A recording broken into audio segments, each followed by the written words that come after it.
কোথায় পায় গঙ্গার পরশ হইলে পশ্চাতে পাবন দর্শনে পবিত্র কর এই তোমার গুণ হরি কানে অপরাধী তারে হরির নাম তোমার স্থানে অপরাধে নাহি কয়ে রান তোমার হৃদয়ে সদা গোবিন্দ বিশ্রাম मद्भागवते भगवान की है आरती पापियों को पाप से ही तारती मद्भागवते भगवान की है आरती पापियों को पाप से ही तारती पापियों को पाप से ही तारती।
श्रीमद्भागवत महापुराण की, श्री कृष्ण द्वैपायन वेदव्यास जी की, श्री शुक मुनि की, श्री सुत मुनि की, परीक्षित महाराज की, सनकादि ऋषिवृंद की, आपन अपन गुरुदेव की, आपन अपन इष्टदेव की, आज के आनंद की, गृह प्रवेश की। जय जय श्री राधे श्याम। श्रीमद् भागवत महापुराणेर तृतीय स्कंदेर त्रयोदश अध्यायते पृथिवीर तत्त्वकथा वर्णन करे दिएছেন आदरणीय सुखदेव जी महाराज परीक्षितेर काছে। তিনি বললেন যে ব্রহ্মাকে যখন সৃষ্টিকার্যের ভার দেওয়া হয়েছিল তখন পৃথিবী ছিলেন রসাতলে, অর্থাৎ জলের নিচে ছিলেন। মহাপ্রলয় যখন হয় তখন পৃথিবী জলের নিচে চলে যায়, আবার সেখান থেকে প্রকট হন, তারপরে পৃথিবীতে সৃষ্টিকার্যাদি লীলা আরম্ভ হয়। এখন তাহলে পৃথিবী পূর্বেও ছিলেন তিনি, ও তিনার সৃষ্টি কিভাবে হলো? আমরা ব্রহ্মার সৃষ্টির কথা শুনেছি, মহাদেবের সৃষ্টির কথা শুনেছি, বিষ্ণুর কথা শুনেছি। এবার পৃথিবী সৃষ্টির কথা আমরা আলোচনা করি। কারণ আমরা যখন গৃহ প্রবেশ করি, গৃহ আরম্ভ করি কাজ, তখন আমাদেরকে ভূমি পূজা করতে হয়, পৃথিবী দেবীর পূজা করতে হয়, বাস্তু পূজা করতে হয়।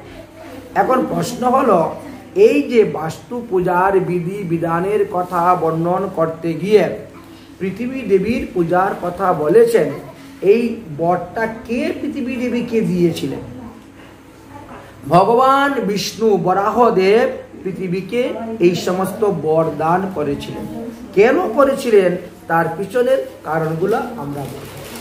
আচ্ছা, ভগবান শ্রীকৃষ্ণ যখন ব্রহ্মাকে বললেন তুমি সৃষ্টি কার্য আরম্ভ করো, ব্রহ্মা তখন তপস্যার দ্বারা নিজের মন হইতে, পিঠ হইতে, চক্ষু হইতে, কান হইতে, স্তন হইতে, পেট হইতে, অঙ্গুষ্ঠ হইতে, হাত হইতে বিভিন্ন অঙ্গ থেকে তিনি বিভিন্ন প্রকার মুনি ঋষিগণ সৃষ্টি করেছিলেন। কিন্তু এতে সৃষ্টিকার্য বৃদ্ধি হচ্ছে না বলে তিনি তখন কি করলেন? তখন তিনি সিদ্ধান্ত নিলেন যে না, এখন স্বামী স্ত্রী মিলনে সৃষ্টিকার্যটা যদি বৃদ্ধি করতে পারি তাহলে অতি তাড়াতাড়ি সৃষ্টিকার্য বৃদ্ধি হইবে। এই জন্য ব্রহ্মার নিজের দেহকে দুই ভাগে বিভক্ত করলেন।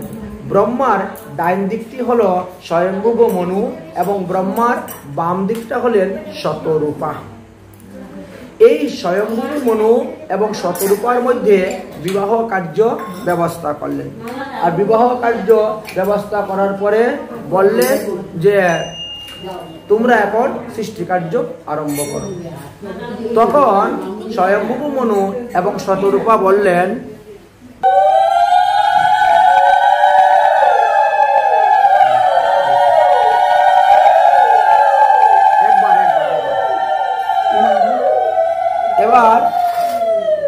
এবার ব্রহ্মা যখন বললেন যে তোমরা সৃষ্টি কার্য আরম্ভ করো, তারা বললেন পিতাজি আপনি যাদেরকে সৃষ্টি করেছেন তারা স্থূল দেহ এবং সূক্ষ্ম দেহ উভয় থেকে বাস করতে পারে, কিন্তু আমরা স্বামী স্ত্রীর মিলনের দ্বারা যে সন্তান উৎপত্তি হবে সেই সন্তান সূক্ষ্ম দেহ হয় না, তার হয় স্থূল দেহ।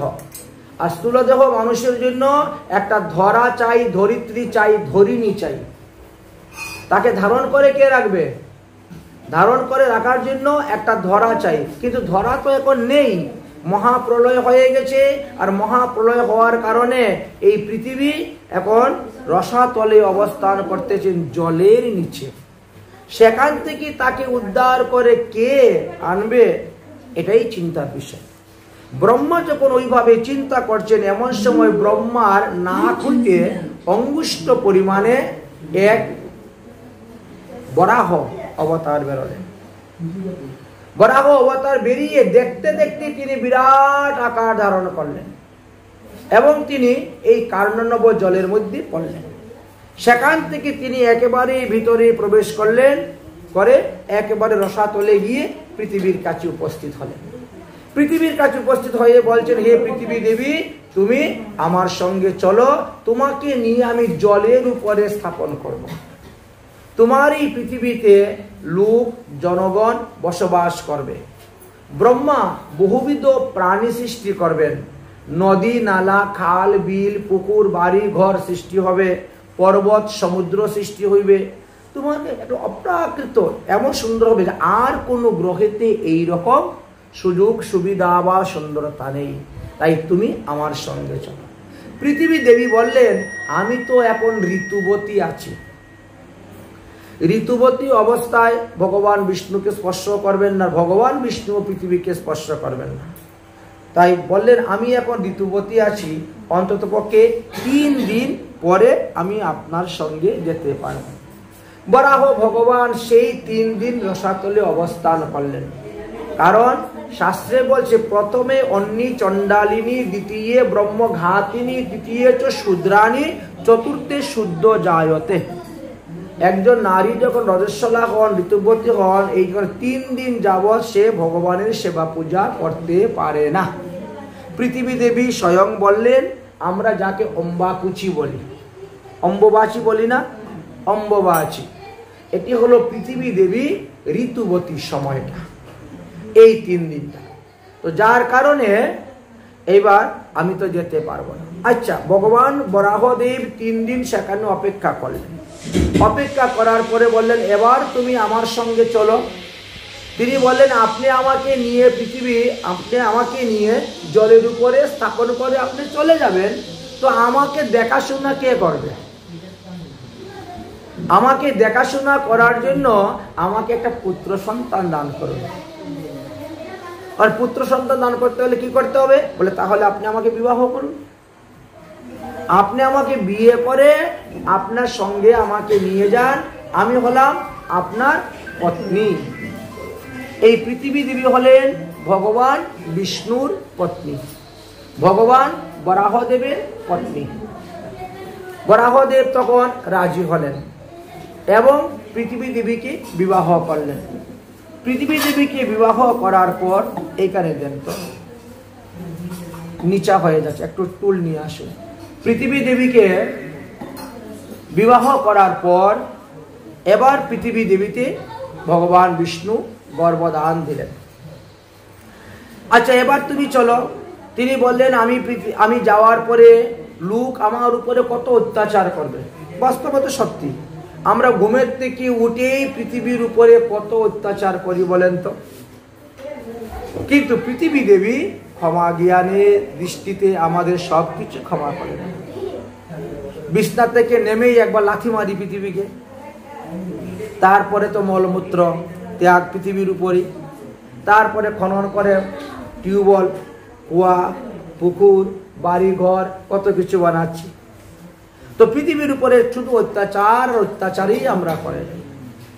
এই জন্য পৃথিবী দেবী বলছেন যে আমি গেলে পরে মানুষ আমাকে এইভাবে অত্যাচারিত করবে। আমি অনেকবারই গিয়েছি, অনেকবার দুঃখ পেয়েছি, জর্জরিত হয়েছি। অতএব আপনি আমার সুখের জন্য কিছু বিধান করুন। তখন ভগবান বিষ্ণু এই পৃথিবী দেবীর সুখের জন্য কিছু বিধান করেছিলেন। সেই কথাটাই আমরা আলোচনা করি। এই যে পৃথিবী দেবীর পূজা, এটি ভগবান বিষ্ণুর আদেশে করা হচ্ছে। গৃহপ্রবেশ, অম্ববাচী ইত্যাদিতে যে পৃথিবী দেবীর পূজা করা হয়, এগুলি আদেশ অনুসারে। দুটা, একটার উপরে একটা তুলুন।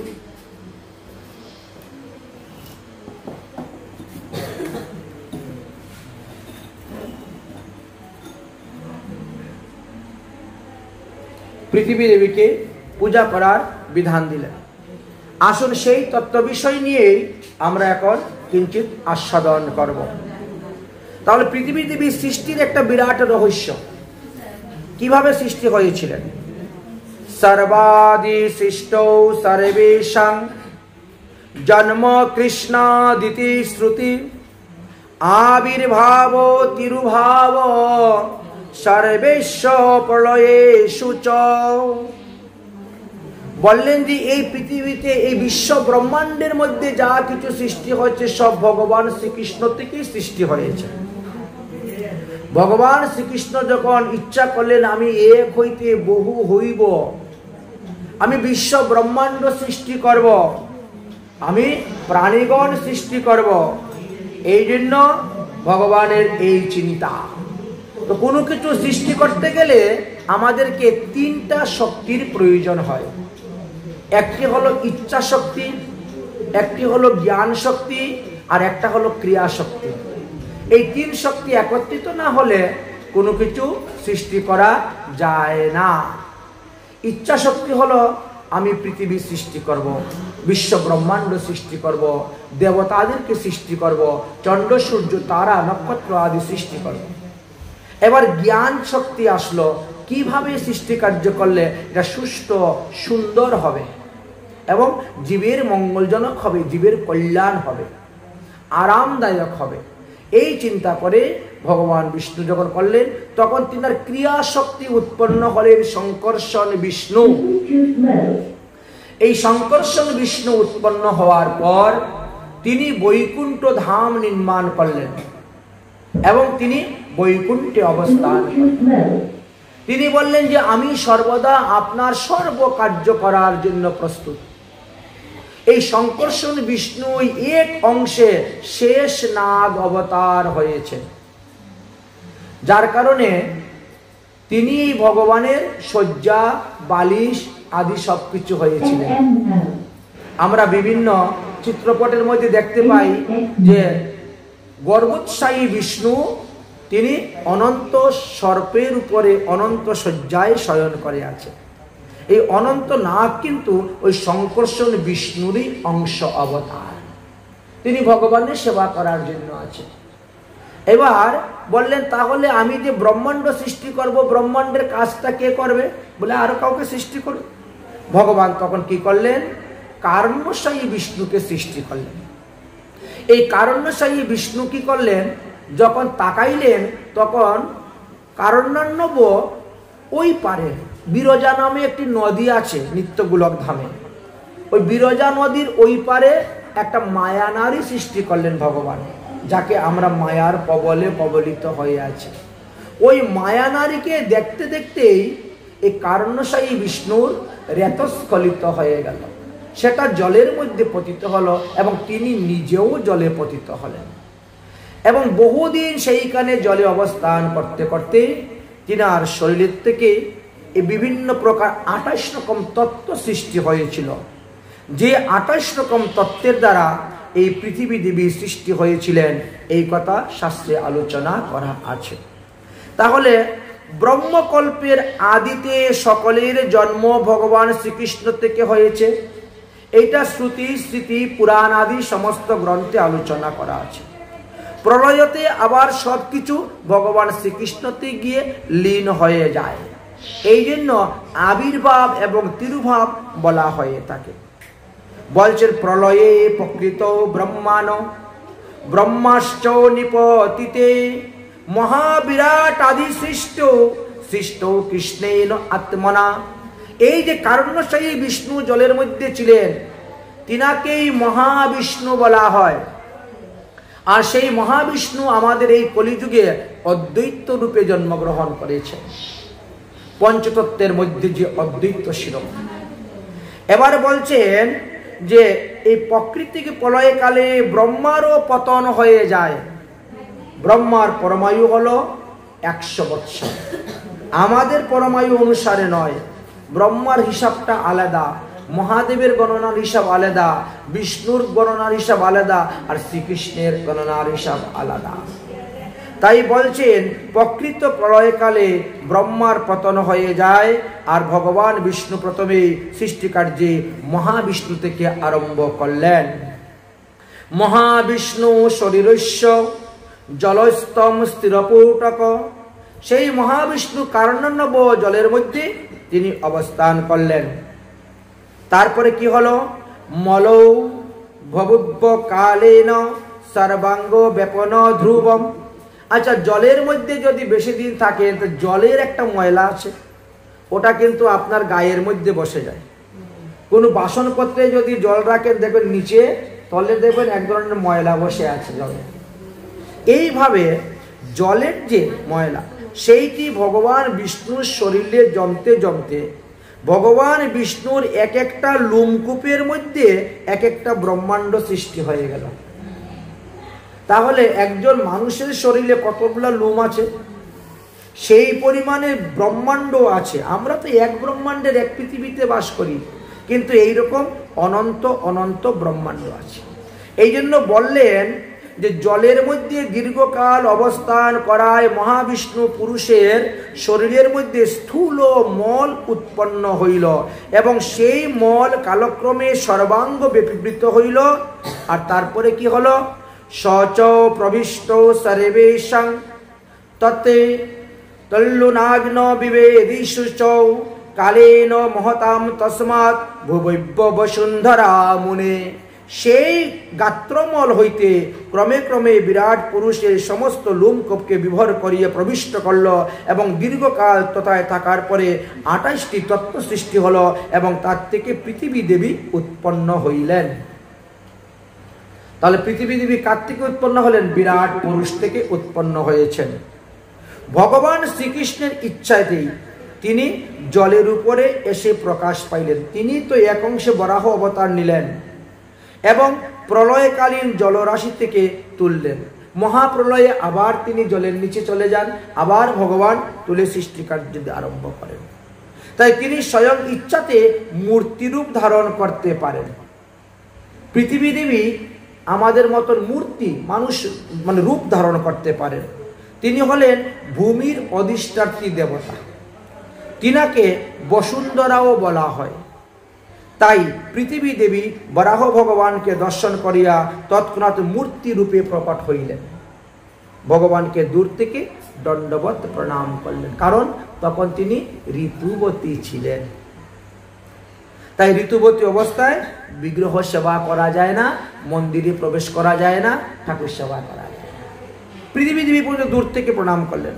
বরাহরূপী ভগবান বিষ্ণু বললেন, হে বসুন্ধরে, আমি যে তোমাকে রসাতল থেকে উদ্ধার করে নিয়ে যাওয়ার জন্য এসেছি, তুমি আমার সঙ্গে চলো।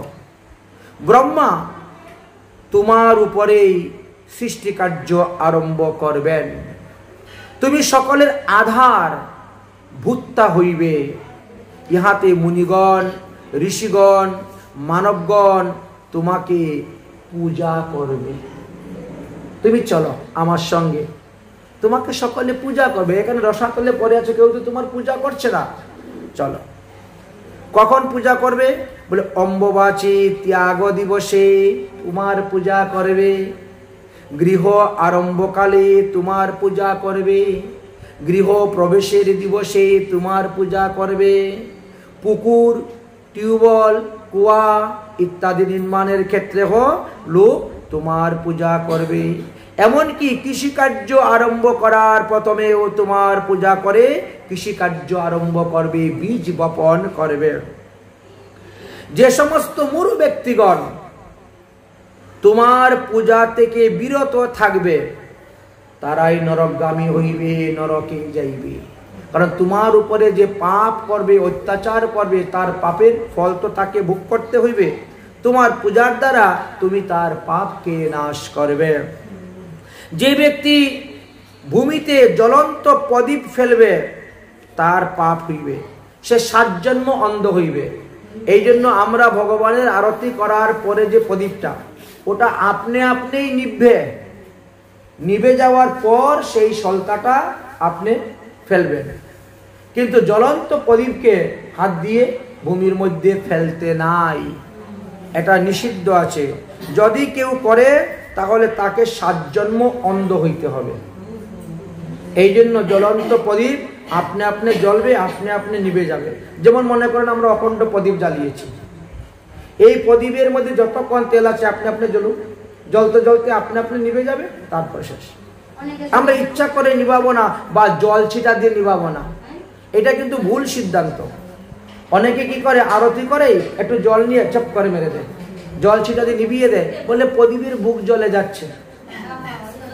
এইরকম ভাবে অনেকে বলেন এবং করে থাকেন, কিন্তু এইরকম সিদ্ধান্ত শাস্ত্রে দেয় নাই, এরকম ভাবে বলেন নাই।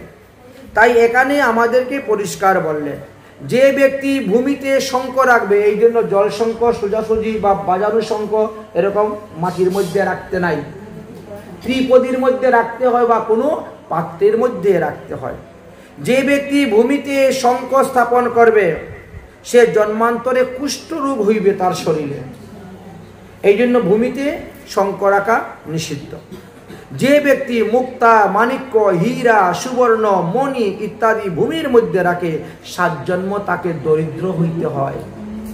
আমাদের কর্মফলেই আমাদেরকে দরিদ্রতা বানায়।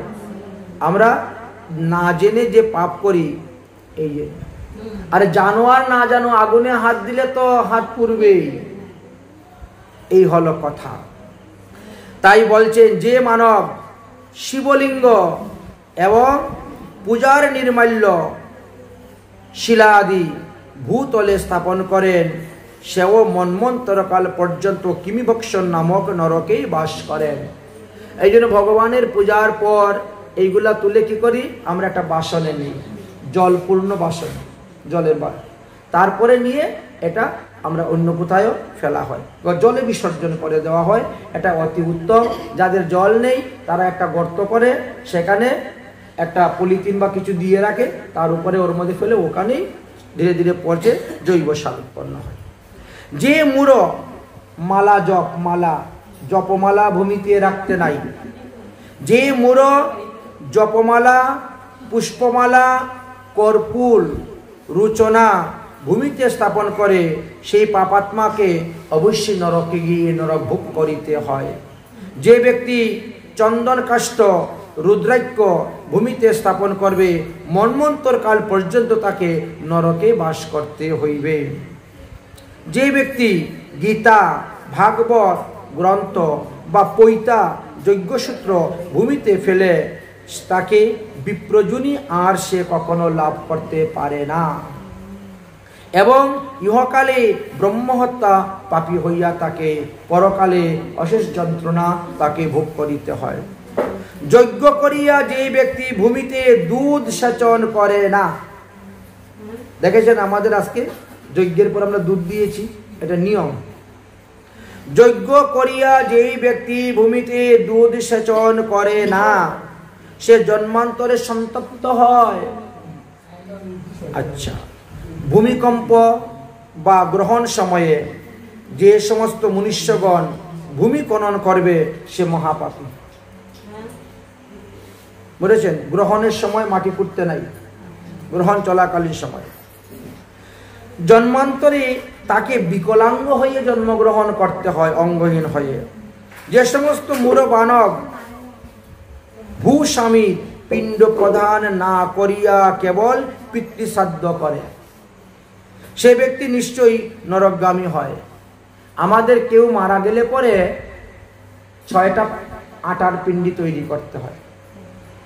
যেখানে মারা গিয়েছেন ওখানে একটা পিণ্ডি দান দিতে হয়, দিয়ে ওখান থেকে তাকে বের করতে হবে। বের করার সময় ঘরের দরজায় প্রথম গেটে একটা পিণ্ডি দান দিবে। যেখানে তাকে রেখে স্নান করানো হবে সেখানে একটা পিণ্ডি দেওয়া হয়। তারপরে বিমানে করে কাঁধে করে তাকে নিয়ে যাওয়া হলো। শ্মশানে গিয়ে যেখানে রাখা হবে, যাওয়ার সময় 3 রাস্তা যেখানে পড়বে বা চৌমুহনা, ওখানে একটা পিণ্ডি দেওয়া হবে। তারপরে শ্মশানে গিয়ে যেখানে তাকে রাখা হবে সেখানে একটা পিণ্ডি দান হবে। আর চিতার মধ্যে যখন তোলা হবে তখন তার হাতে একটা পিণ্ডি দান দেওয়া হবে। এই 6টা পিণ্ডি দানের বিধানের কথা বলছেন। এতে কি হয়, সেই ব্যক্তি পাপ মুক্ত হয়ে যায়। তাই বলছেন, হে বসুন্ধরে, অতএব তোমার সুখের জন্য আমি এই বিধান করলাম, এবার তুমি আমার সঙ্গে চলো। বসুধা বললেন, হে ভগবান বিষ্ণু, আপনি যদি আমাকে বিবাহ করে পত্নী রূপে অঙ্গীকার করেন তবেই আমি আপনার সঙ্গে যাব, নতুবা যাব না। ভগবান বিষ্ণু বরাহদেব বললেন, তথাস্তু, তাই হইবে। অতঃপর পৃথিবী দেবী আর ভগবান বিষ্ণুর মধ্যে বিবাহ হয়ে গেল। তাহলে পৃথিবী দেবী হয়ে গেলেন বিষ্ণু পত্নী। বিষ্ণু পত্নী এই জন্য প্রতিদিন সকালে ঘুমের থেকে উঠে পৃথিবীতে পা ফেলার আগেই হাত দিয়ে প্রণাম করতে হয়। বিছনায় থেকেই পৃথিবীকে প্রণাম করতে হয়। কি বলে, সমুদ্র মেখলে দেবী পর্বত স্তন মণ্ডলে বিষ্ণু পত্নী নমস্তব্যম ক্ষমস্বামী পাদস্পর্শ বা পাদস্পর্শ ক্ষমস্বামী, এইভাবে প্রণাম করতে হয়। পৃথিবী দেবী বললেন, হে পতিদেবতা, আপনি আমাকে জল থেকে তুলবেন এবং জলের উপরে রেখে চলে যাবেন, সুতরাং আমাকে দেখাশোনা করবে কে? আমাকে দেখার জন্য একটি পুত্র সন্তান দিন। লেখা আছে যে সেই কালে বসুন্ধরা ছিল ঋতুবতী, বরাহদেবের ঔরসে তিনি হইলেন গর্ভবতী। এবার তিনি গর্ভবতী হলেন। গর্ভবতী হয়ে তিনি ভগবানের সঙ্গে আসতে শুরু হলেন।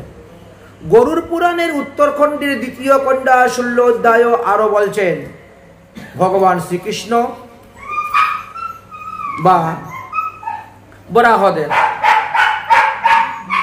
বরাহদেবের ঘাম হইতে পৃথিবী দিকে নিয়ে যখন উপরে উঠতেছে ঘাম, তাই বরাহদেবের ঘাম হইতে তিলের উৎপত্তি হয়েছে, বরাহদেবের লোম হইতে কুশ কাশিয়ার উৎপত্তি হয়েছে, জব ধানের উৎপত্তি হয়েছে, স্বর, দুব্বা, গম, বল্লভ, তিকিনাক্ষী এবং রূপা, তামা, এইভাবে 10টি দ্রব্য ভগবানের দেহ থেকে উৎপন্ন হয়েছে।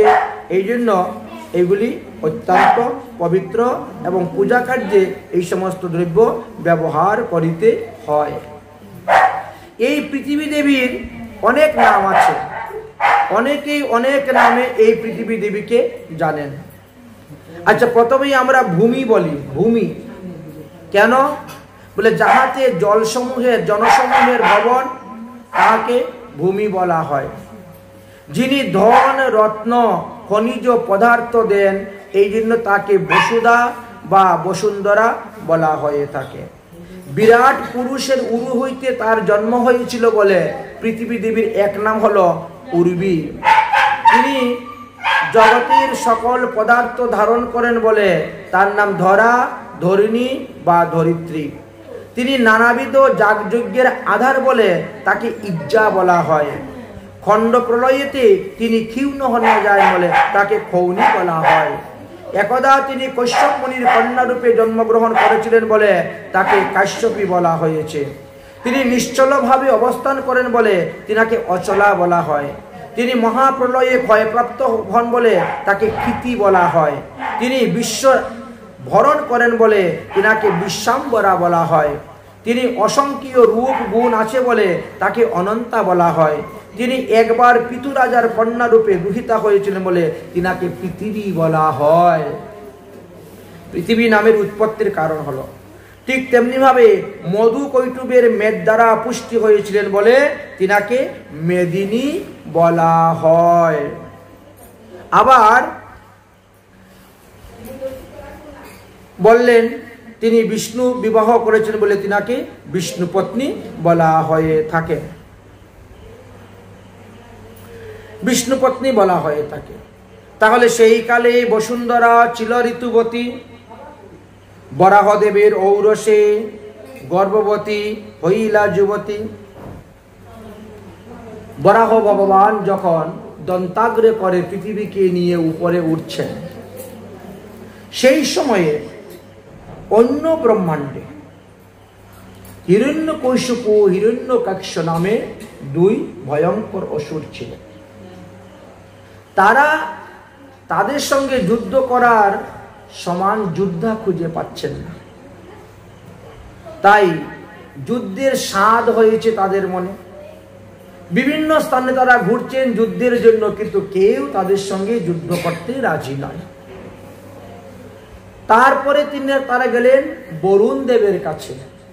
হে বরুণ দেব, তুমি আমার সঙ্গে যুদ্ধ করো।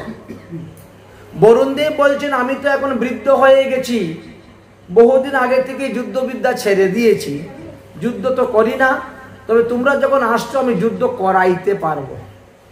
আমি যুদ্ধ করব না, কিন্তু যুদ্ধ করাইতে পারি। বলে কার সঙ্গে যুদ্ধ করাবেন? বলে যাও ভগবান বিষ্ণুর সঙ্গে যুদ্ধ করতে যাও, তাহলে যুদ্ধের স্বাদ মিটে যাবে।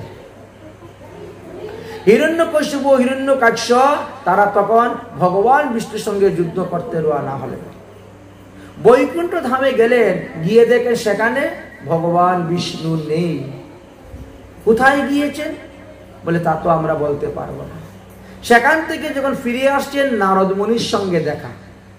এবার নারদ মুনিকে ধরেছেন, বলো তোমার ভগবান বিষ্ণু কোথায়, তার সঙ্গে আমরা যুদ্ধ করি। তখন নারদ মুনি বলেন, ভগবান তো এখন বরাহ রূপ অবতীর্ণ হইয়া রসাতল থেকে পৃথিবীকে দন্তাগ্রে করিয়া তিনি উঠতেছেন, অল্প কয়েকদিনের মধ্যেই তিনি উঠে যাবেন। আচ্ছা, তাহলে সেখানেই যুদ্ধ করার প্রয়োজন। হিরণ্যকশিপু হিরণ্যকাক্ষ দুজন গেলেন যুদ্ধ করার জন্য। এবার সমুদ্রের তীরে গিয়ে দাঁড়ালেন। এবার বলছেন, ভাই তুমি থাকো, আমি যাচ্ছি যুদ্ধ করতে। হিরণ্যকাক্ষ ছিলেন বড় ভাই, হিরণ্যকশিপু ছোট। তাই হিরণ্যকাক্ষ ভগবান শ্রীকৃষ্ণের বিষ্ণুর সঙ্গে বরাহদেবের সঙ্গে যুদ্ধ করার জন্য গিয়েছে। গিয়ে দেখেন ভগবান পৃথিবীকে দন্তাগ্রে করে তিনি উঠতেছেন।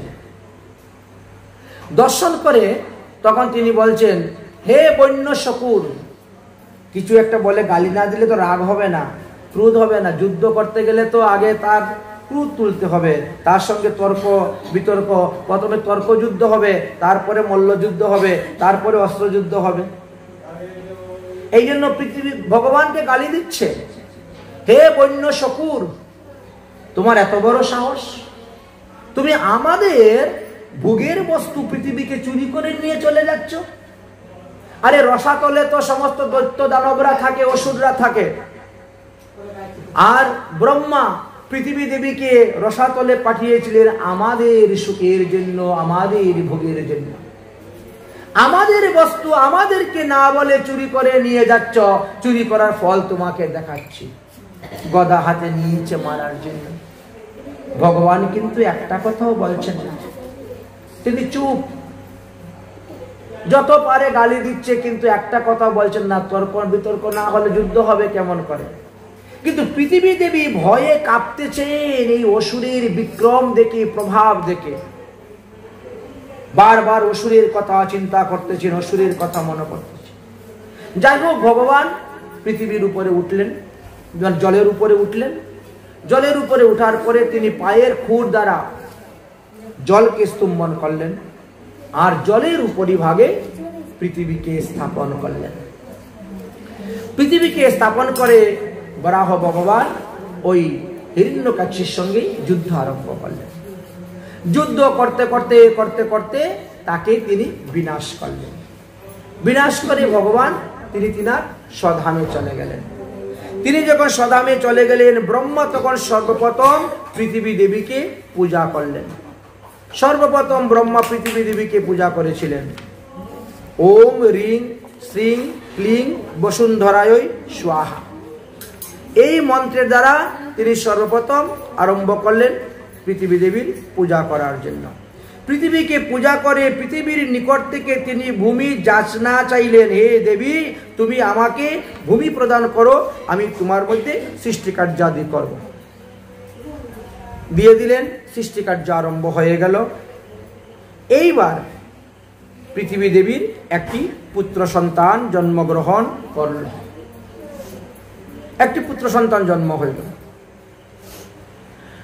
কালেতে পৃথিবী তবে পুত্র প্রসবিলা,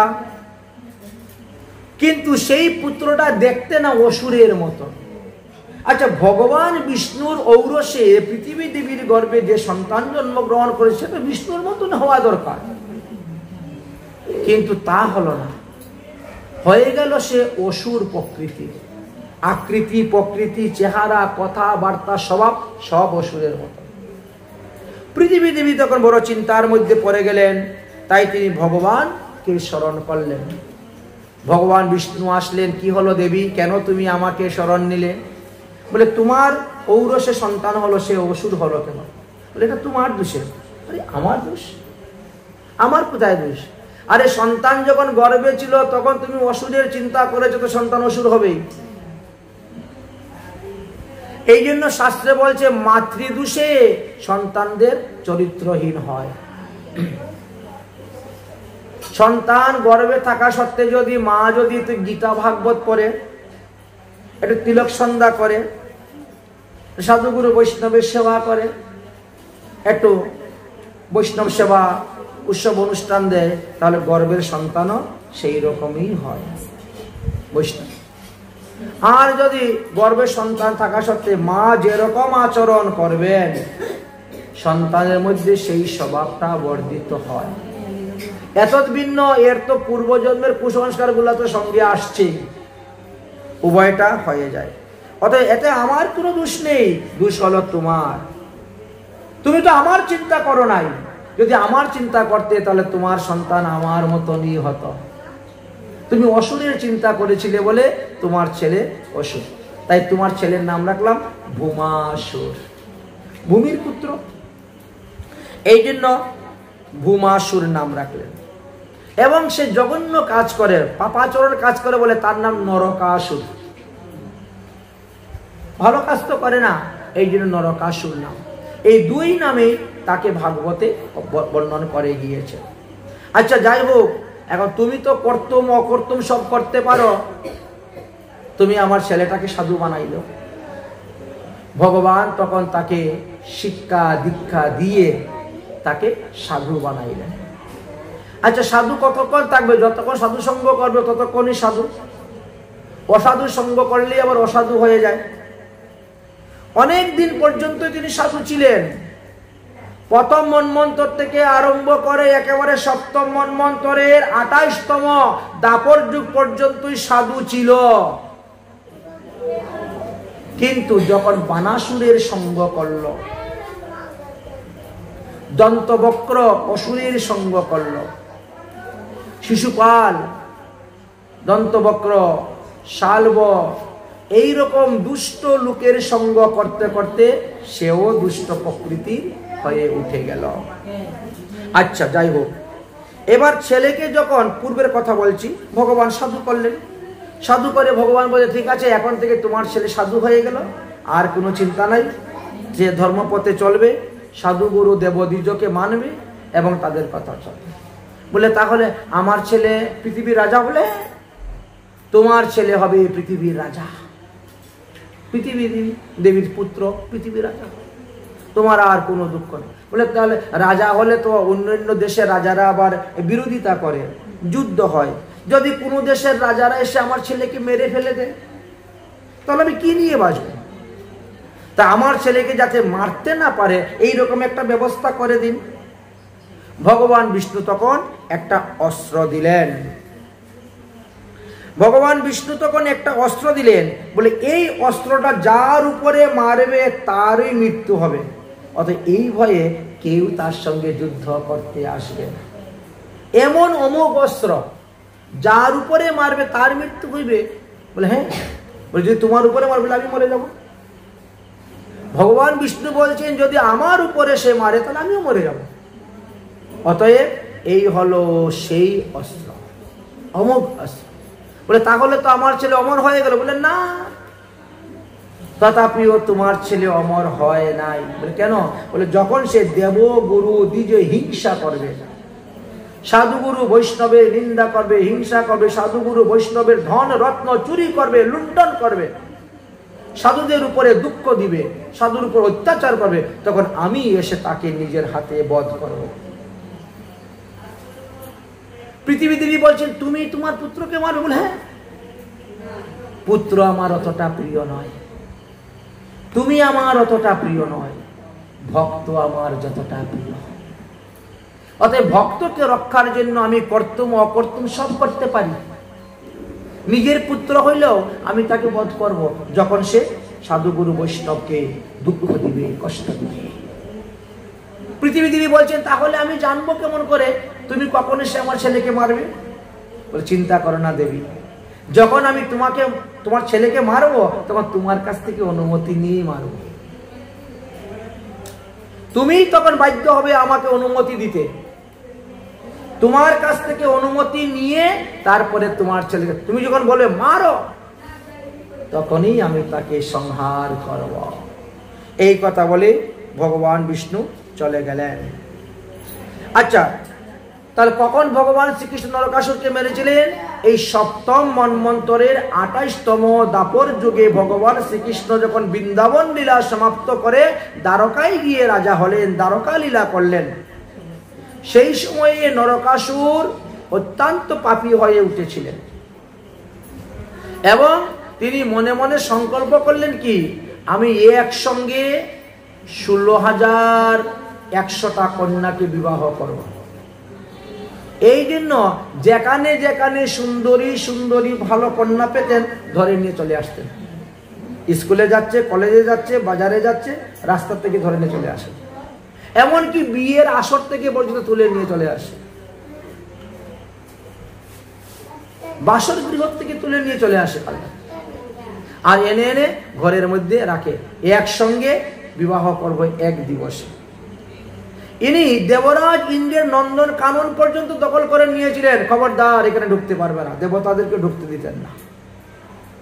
দেবরাজ ইন্দ্রের মায়ের কানের কুণ্ডল চুরি করে নিয়েছেন, বরুণ দেবের ছত্র চুরি করে নিয়েছেন, এমন এমন পাপ করেছেন যে তখন সমস্ত দেবগণ এসে ভগবানের কাছে বিচার দিচ্ছেন দ্বারকায় এসে, হে প্রভু, আপনার পুত্র এইভাবে অন্যায় অধর্ম অত্যাচার করে যাচ্ছে, আপনি তো পৃথিবীর ভার ভরণ করার জন্য এসেছেন, অথচ আপনার পুত্র এত পাপী, এত অত্যাচারী, আর তাকে আপনি কিছু করছেন না, সে আমাদের এই করেছে।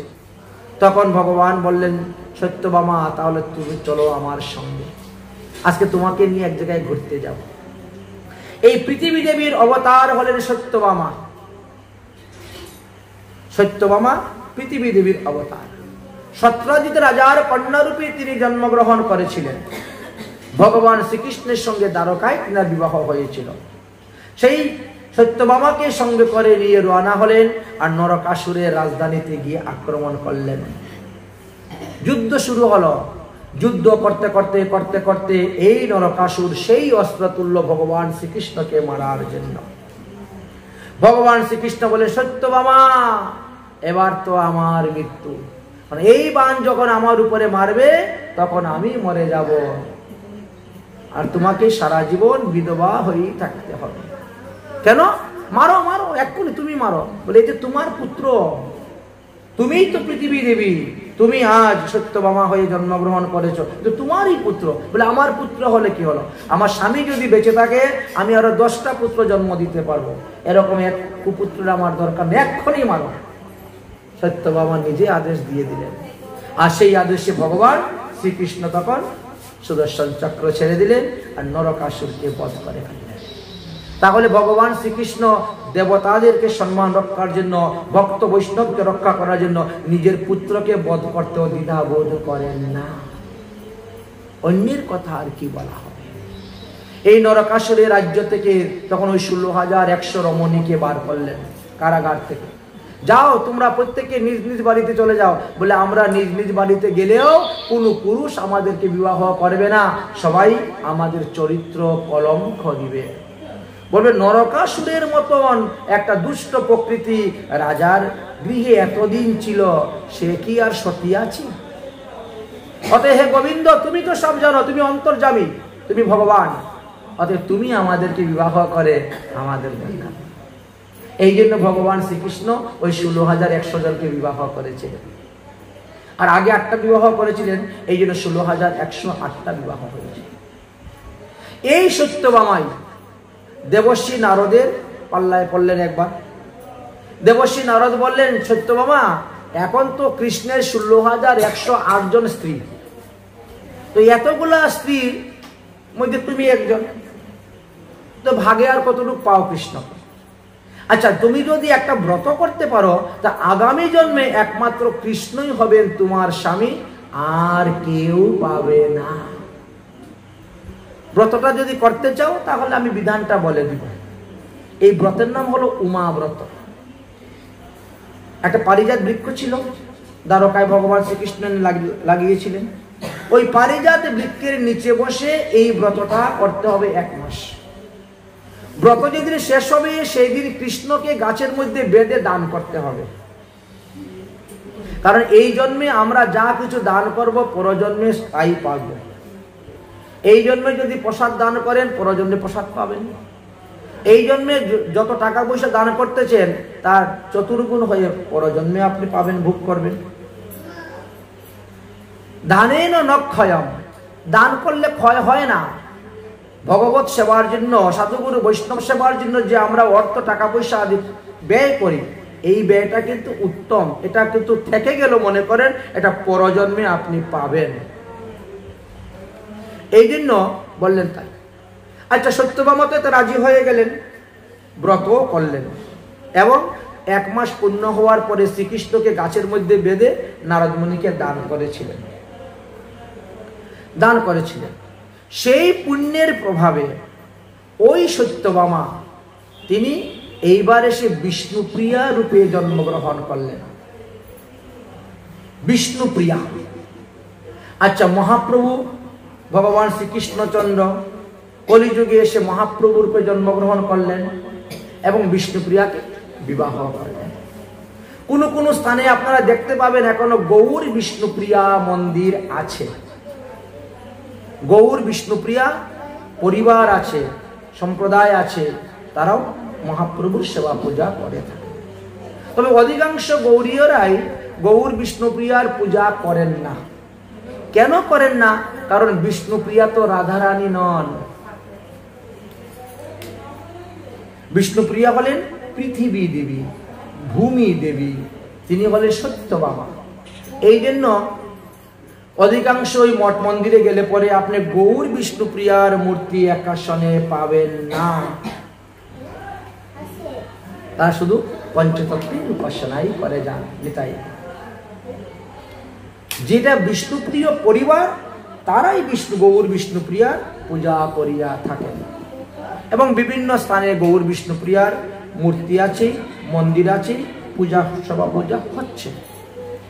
যাই হোক, এই হলো পৃথিবী দেবীর সৃষ্টির কারণ এবং পৃথিবী দেবী কিভাবে তিনি আসলেন আর আমরা এই পৃথিবী দেবীকে কিভাবে পেলাম। আসুন তার পরবর্তী বিষয়গুলা আমরা এখন আস্বাদন করব।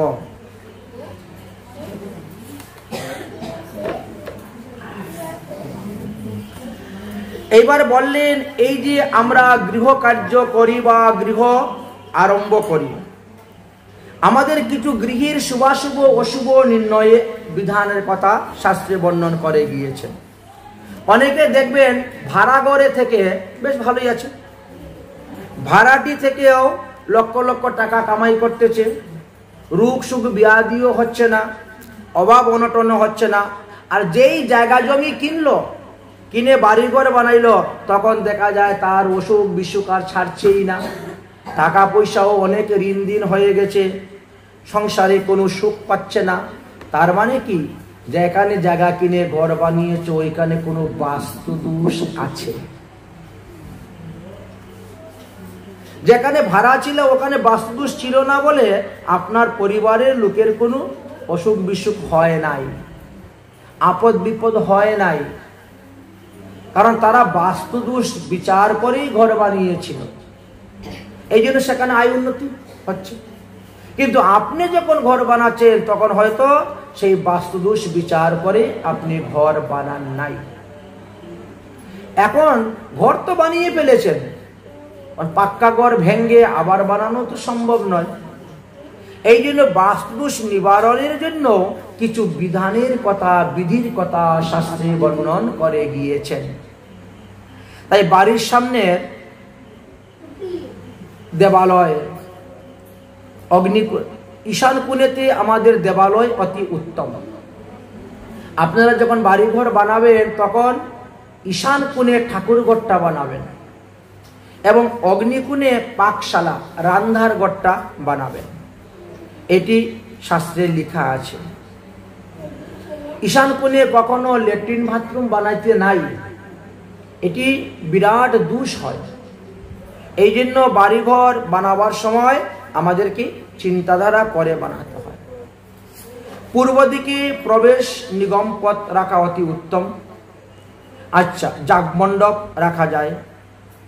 যদি ঈশান কোণে পারেন তো একটা কুয়া সৃষ্টি করে কুয়া রাখতে পারেন, বানাতে পারেন, এতেও আপনার মঙ্গল হইবে। ফুলের বাগিচা রাখতে পারেন। উত্তর দিকে ভান্ডার গৃহ রাখতে হয়, বায়ুকোণে গোশালা, বায়ুকোণে গোশালা। পশ্চিম দিকে জল গড়িয়ে যাবে, নৈಋতির দিকে কাষ্টাদি বা অস্ত্রশালা থাকবে, বা নৈಋত কোণের দিকে আপনি ল্যাট্রিন বাথরুমও বানাইতে পারেন, কিন্তু ঈশান কোণে বানাতে যাবেন। দক্ষিণ দিকে অতিথিশালা, আত্মীয় স্বজন ইষ্টি কুটুম্ব আসলে তারা থাকার জন্য দক্ষিণের রুমটা অতি উত্তম, বা জুতা চপ্পল রাখার জন্য স্থানটাও এই জায়গাটা অতি উত্তম। যেখানে সেখানে পাদুকা রাখতে নাই, এতেও বাস্তুদোষ হয়ে থাকে। এবার বললেন গৃহের পূর্ব দিকে আপনি চাপা ফুলের গাছ লাগাবেন অথবা অশ্বত্থ বৃক্ষ, বাড়ির পূর্ব দিকে, গৃহের পূর্ব দিকে। না হলে একটা টপের মধ্যে লাগান, লাগিয়ে রাখেন, সেটাও বরং ভালো। তাহলে আপনার অর্থনৈতিক অভাব হবে না, অন্ন জলের অভাব পড়বে না, এতে বৃদ্ধি হইবে, গৃহের সুখ সমৃদ্ধ আসবে। গৃহের সীমানায় আম গাছ, কাঁঠাল গাছ, লেবু গাছ, কুল গাছ থাকলে পুত্র পৌত্রাদি বৃদ্ধি হয়, তাদের বংশ দিন দিন বৃদ্ধি হইতে থাকে। তারপরে গৃহ সীমানার ডাইন দিক থেকে, ডাইন দিকেও আপনি লাগাতে পারেন আম, কাঁঠাল, লেবু, কুল, তাহলে দৈনন্দিন সুখ আপনি লাভ করতে পারবেন। গৃহের পূর্ব দিকের সীমানায় অথবা দক্ষিণ দিকের সীমানায় আনারস গাছ লাগানো যায়, জাম গাছ লাগানো যায়, এতে বন্ধু বান্ধব আত্মীয় স্বজন বৃদ্ধি হয় এবং তাদের থেকে স্নেহ মমতা ভালোবাসা পাওয়া যায়। গৃহের দক্ষিণে বা পশ্চিম সীমান্তে অথবা ঈশান কোণে সুপারি গাছ লাগালেও মঙ্গল আছে, এতে গৃহস্থের পুত্র পুত্রাদি বৃদ্ধি হইয়া থাকে। গৃহের সীমানার আশপাশে নারকেল গাছ লাগাইলেও মঙ্গল হইয়া থাকে। গৃহের পাশে তাল গাছ, তেঁতুল গাছ, ডমুর গাছ, শিমুল গাছ, বট গাছ এবং বাঁশঝাড় এইগুলা লাগাইতে নাই, বুঝেছেন? এগুলা উঠলেও কেটে ফেলে দিতে হবে, রাখতে নাই, কারণ এতে নানা প্রকার অমঙ্গল সৃষ্টি হইয়া থাকে। বাস্তুদোষ নিবারণের জন্য বাড়ির পূর্ব দিকে অশ্বত্থ লাগান, দক্ষিণ দিকে পলকবৃক্ষ লাগান, পশ্চিম দিকে নিগৃদ্ধ বৃক্ষ লাগান এবং উত্তর দিকে ডমুর বৃক্ষ লাগাইলে বাড়ির কিছুটা বাস্তুদোষ নিবারণ হইবে। ঈশান কোণে শালিজি বৃক্ষ রোপণ করলেও বাড়ির কিছুটা বাস্তুদোষ নিবারণ হইয়া থাকে। আমাদেরকে শাস্ত্রে বিধান দিয়েছেন যে অগ্নিকোণে সর্বদা রান্নাঘর বানাইবে, কিন্তু কিছু কিছু লোক আছে হয়তো তার জায়গার অসুবিধার কারণে তারা অগ্নিকোণে রান্নাঘর বানায় নাই, অন্যান্য দিকে রান্নাঘর বানিয়ে ফেলেছে, তাহলে ওখানে বাস্তুদোষ হয়ে গেল। এখন সেই বাস্তুদোষকে নিবারণ করার জন্য কোনো উপায় আছে কি না? কারণ এটা তো মাটির ঘর নয়, ছনবাসের ঘর নয়, বেড়া দেওয়া নয়, খুলে নিলাম, লাগিয়ে দিলাম, পাক্কা ঘর, এটা সম্ভব নয়।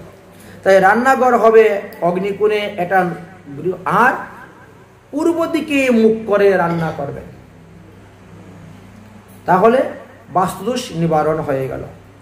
দক্ষিণ দিকে আর পূর্ব দিকে মুখ করে রান্না করলে সেই রান্না সুস্বাদু হয়, এই জন্য বলা হয়েছে।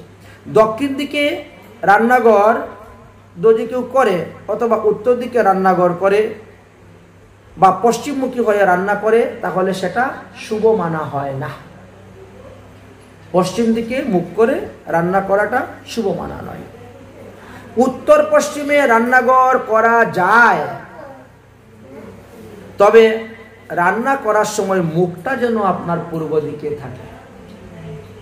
হয়তো জায়গার অভাবে আপনি পশ্চিম দিকে রান্নাঘর করেছেন অথবা জায়গার অভাবে আপনি উত্তর দিকে রান্নাঘর করেছেন, তবে রান্নার মুখ পূর্বমুখী হয়ে আপনি রান্না করবেন, সেইভাবেই চুলার ব্যবস্থা করবেন। আচ্ছা, চুলাটা যেখানে রাখবেন তার বিপরীত দিকে রাখতে হবে আপনাকে বেসিন জলের, সোজাসুজি রাখতে নাই, অগ্নিতত্ত্ব জলতত্ত্ব একসঙ্গে হলে গণ্ডগোল হয়ে যায়, এই জন্য বিপরীত দিকে রাখবেন। জল থাকবে আগুনের বিপরীত দিকে। কখনো জল এবং আগুন একসঙ্গে এক সরল রেখার মধ্যে রাখতে নেই, তাহলে ঝগড়া সৃষ্টি হবে। আমাদের বাস্তুদোষের কারণেই আমাদের সংসারের সুখ শান্তি অভাব অনটন হয়ে থাকে। তাই রান্নাঘরের মুখামুখি যেন পায়খানার দরজা না থাকে, সেটাও লক্ষ্য রাখতে হবে।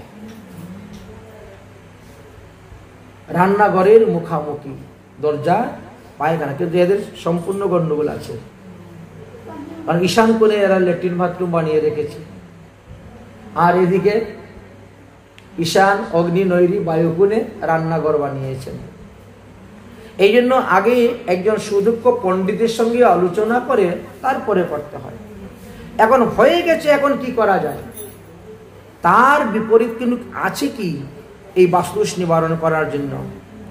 বলছে রান্নাকারী দক্ষিণ বা পশ্চিম মুখ হয়ে যদি রান্না করেন তাহলে এটা অশুভ হয় এবং ইহাতে রান্না সুস্বাদ্য হয় না। সেই রান্নার দ্রব্য খেলেও লোকের অশান্তি হয় এবং ঝগড়াঝাটি সংসারে লেগে যায়। রান্নাঘর উত্তর বা পূর্ব কোণে হলে মানসিক চাপ বৃদ্ধি হয়। দক্ষিণ দিকে মানসিক চাপ বৃদ্ধি পায়, দুশ্চিন্তা বাড়ে, পরিবারের মধ্যে অশান্তি লেগে থাকে এবং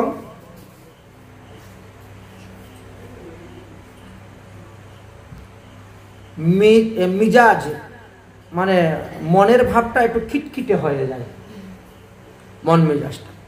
রান্নাঘর যদি উত্তর দিকে হয় তাহলে আর্থিক সংকট দেখা দেয় এবং ব্যবসা লাভ হয় না, বিভিন্ন রোগ দেখা দেয়। রান্নাঘর যদি দক্ষিণ পশ্চিম কোণে হয় তাহলে সেই পরিবারের সদস্যের মধ্যে সবসময় একটা মনোমালিন্য লেগে থাকবে। উত্তর দিকে মুখ করে কখনো রান্না করিতে নাই, এতে পরিবারের মধ্যে দরিদ্রতা আসে। উত্তর দিকে আপনি ছেলে মেয়েদের লেখাপড়ার ঘর রাখবেন, তাহলে ছেলে মেয়েদের লেখাপড়া খুব লাভ হইবে। আমাদের হরিভক্তি বিলাসেও এই ব্যাপারে কিঞ্চিত তুলে ধরেছেন। হরিভক্তি বিলাসের তৃতীয় বিলাসের 84 নম্বর শ্লোকেতে দেওয়া আছে, পায়খানা বাড়ির দক্ষিণ দিকে নৈঋত কোণের দিকে তৈরি করাটা শ্রেষ্ঠ বলছেন। আচ্ছা, দুটা করতে পারলে অতি উত্তম। বলছেন দিনের বেলা উত্তর দিকে মুখ করে বসে পায়খানা করবেন, আর রাত্রিবেলা দক্ষিণ দিকে মুখ করে পায়খানা করেন, এতে বাস্তুদোষটা নিবারণ হয়। বাস্তুদোষ নিবারণের উপায় সম্পর্কে আলোচনা করছেন। বাড়ির ঈশান কোণে ঠাকুরঘর বানান, বাস্তুদোষ নিবারণ হয়ে যাবে। পূর্ব বা উত্তর দিকে মুখ করে ভগবানের পূজা করুন, বসুন, আপনার বাস্তুদোষ নিবারণ হয়ে যাবে। অথবা বাড়ির ঈশান কোণে একটু ফাঁকা রেখে দেন, তাতেও আপনার হবে। ঈশান কোণে বা পূর্ব দিকে পড়াশোনার ঘর করুন, এতেও বাচ্চাদের মঙ্গল হইবে। পূর্ব বা উত্তর দিকে মুখ করে পড়তে বসুন, লেখাপড়া করতে পূর্বমুখী বা উত্তরমুখী হয়ে বসে পড়বেন, ভালো হবে। এবং ঘরের হালকা রং করবেন, বেশি গাঢ় রং করবেন না, এটা শুভ। ঠাকুর ঘরে সর্বদা চন্দন ধূপ ব্যবহার করুন, আপনার বাস্তুদোষ নিবারণ হয়ে যাবে। প্রতিদিন সন্ধ্যাবেলায় ধুনা, এই যে নারকেলের চুলাটুলা দিয়ে গুলর দিয়ে ধুনা করে আপনি মিশিয়ে খুব ভালো করে ধূপ দেখান, এতেও বাস্তুদোষ নিবারণ হবে। ঠাকুর ঘরে রং হালকা বা সাদা রং হবে, তবে বাস্তুদোষ নিবারণের জন্য অতি উত্তম। বাড়ির পূর্ব দিকটা একটু ঢাল রাখেন, অন্য দিকটা উঁচু, পূর্ব দিকটা একটু ঢাল, বলছে এতেও বাস্তুদোষ নিবারণ হয়ে যাবে। দক্ষিণ দিকে মানে স্টোর রুম, ভাড়ার ঘর বলতে স্টোর রুম আমরা এখন যাকে বলি, ভান্ডার ঘর আপনি রাখুন, এতে আপনার মঙ্গল হইবে। বাড়ির যত ভারী জিনিস আছে সেইগুলো নৈঋত কোণে রাখবেন। বাড়ির প্রধান যিনি কর্তা তিনার ঘর নৈঋত কোণে থাকবে। আচ্ছা, যারা বিবাহিত স্বামী স্ত্রী আছেন তারা নৈঋত কোণেও বাস করতে পারেন, ঘর বানিয়ে থাকতে পারেন। পশ্চিম দিকে রান্নার ঘর বা ড্রেসিং টেবিল বা ডাইনিং রুম যেগুলো আমরা করা হয় সেইগুলোও আপনারা করতে পারেন।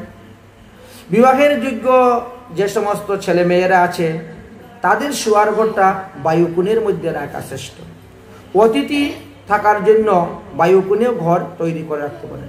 শৌচালয় তৈরি করবেন সর্বদা বায়ুকোণের দিকে বা নৈಋত কোণের দিকে করতে পারেন। বাড়ির ব্রহ্মস্থানটা অবশ্যই ফাঁকা রাখবেন, একটা স্থান ফাঁকা রাখতে হয়। আগেরকার দিনে তো মানুষের উঠান ছিল, এখনকার তো উঠানই নেই। এখন যতটুকু জায়গা আছে সমস্ত জায়গা নিয়েই আপনি ঘর করে ফেলতেছেন, তথাপিও একটুক জায়গা আপনাকে ফাঁকা রাখতে হবে। এটা হলো ব্রহ্মস্থান। এই জন্য বাড়ির ব্রহ্মস্থানটা একটু ফাঁকা রাখতে হয় আমাদেরকে। বাস্তুবিটার কোন দিকে কোন গ্রহ থাকেন এইগুলা আমাদেরকে জানতে হবে। জেনে যদি সেইভাবে কাজ করা হয় তাহলে আমাদের বাস্তুদোষ খণ্ডন হয়ে থাকে। বাস্তুদোষ নিবারণ করার জন্য বাড়িতে পারদের শিবলিঙ্গ স্থাপন করতে পারেন। জমির পরিমাপ মাপ অনুসারে বাড়িতে ফটিক যন্ত্র ব্যবহার করতে পারেন। বাস্তুদোষ নিবারণের জন্য দক্ষিণাবর্ত শঙ্খ রাখবেন। দক্ষিণাবর্ত শঙ্খ বুঝেন তো? এই যে এই শঙ্খটা দেখেন বাম দিকে আর ওটা ডাইন দিকে থাকবে। হ্যাঁ, এই দক্ষিণাবর্ত শঙ্খ আপনারা নিয়মিত রাখুন, ওর পূজা করুন, বাস্তুদোষ নিবারণ হয়ে যাবে। পঞ্চগব্য ধারণ করুন বা পঞ্চগব্য দ্বারা সন্ধ্যাবেলায় ওই ধুনার মধ্যে একটু করে দিবেন, জলের মধ্যে লবণ মিশিয়ে বাড়ির মধ্যে হালকা করে ছিটা দিবেন, ঘর মুছবেন, বাড়িতে প্রত্যহ কর্পূর দিয়ে আরতি করবেন।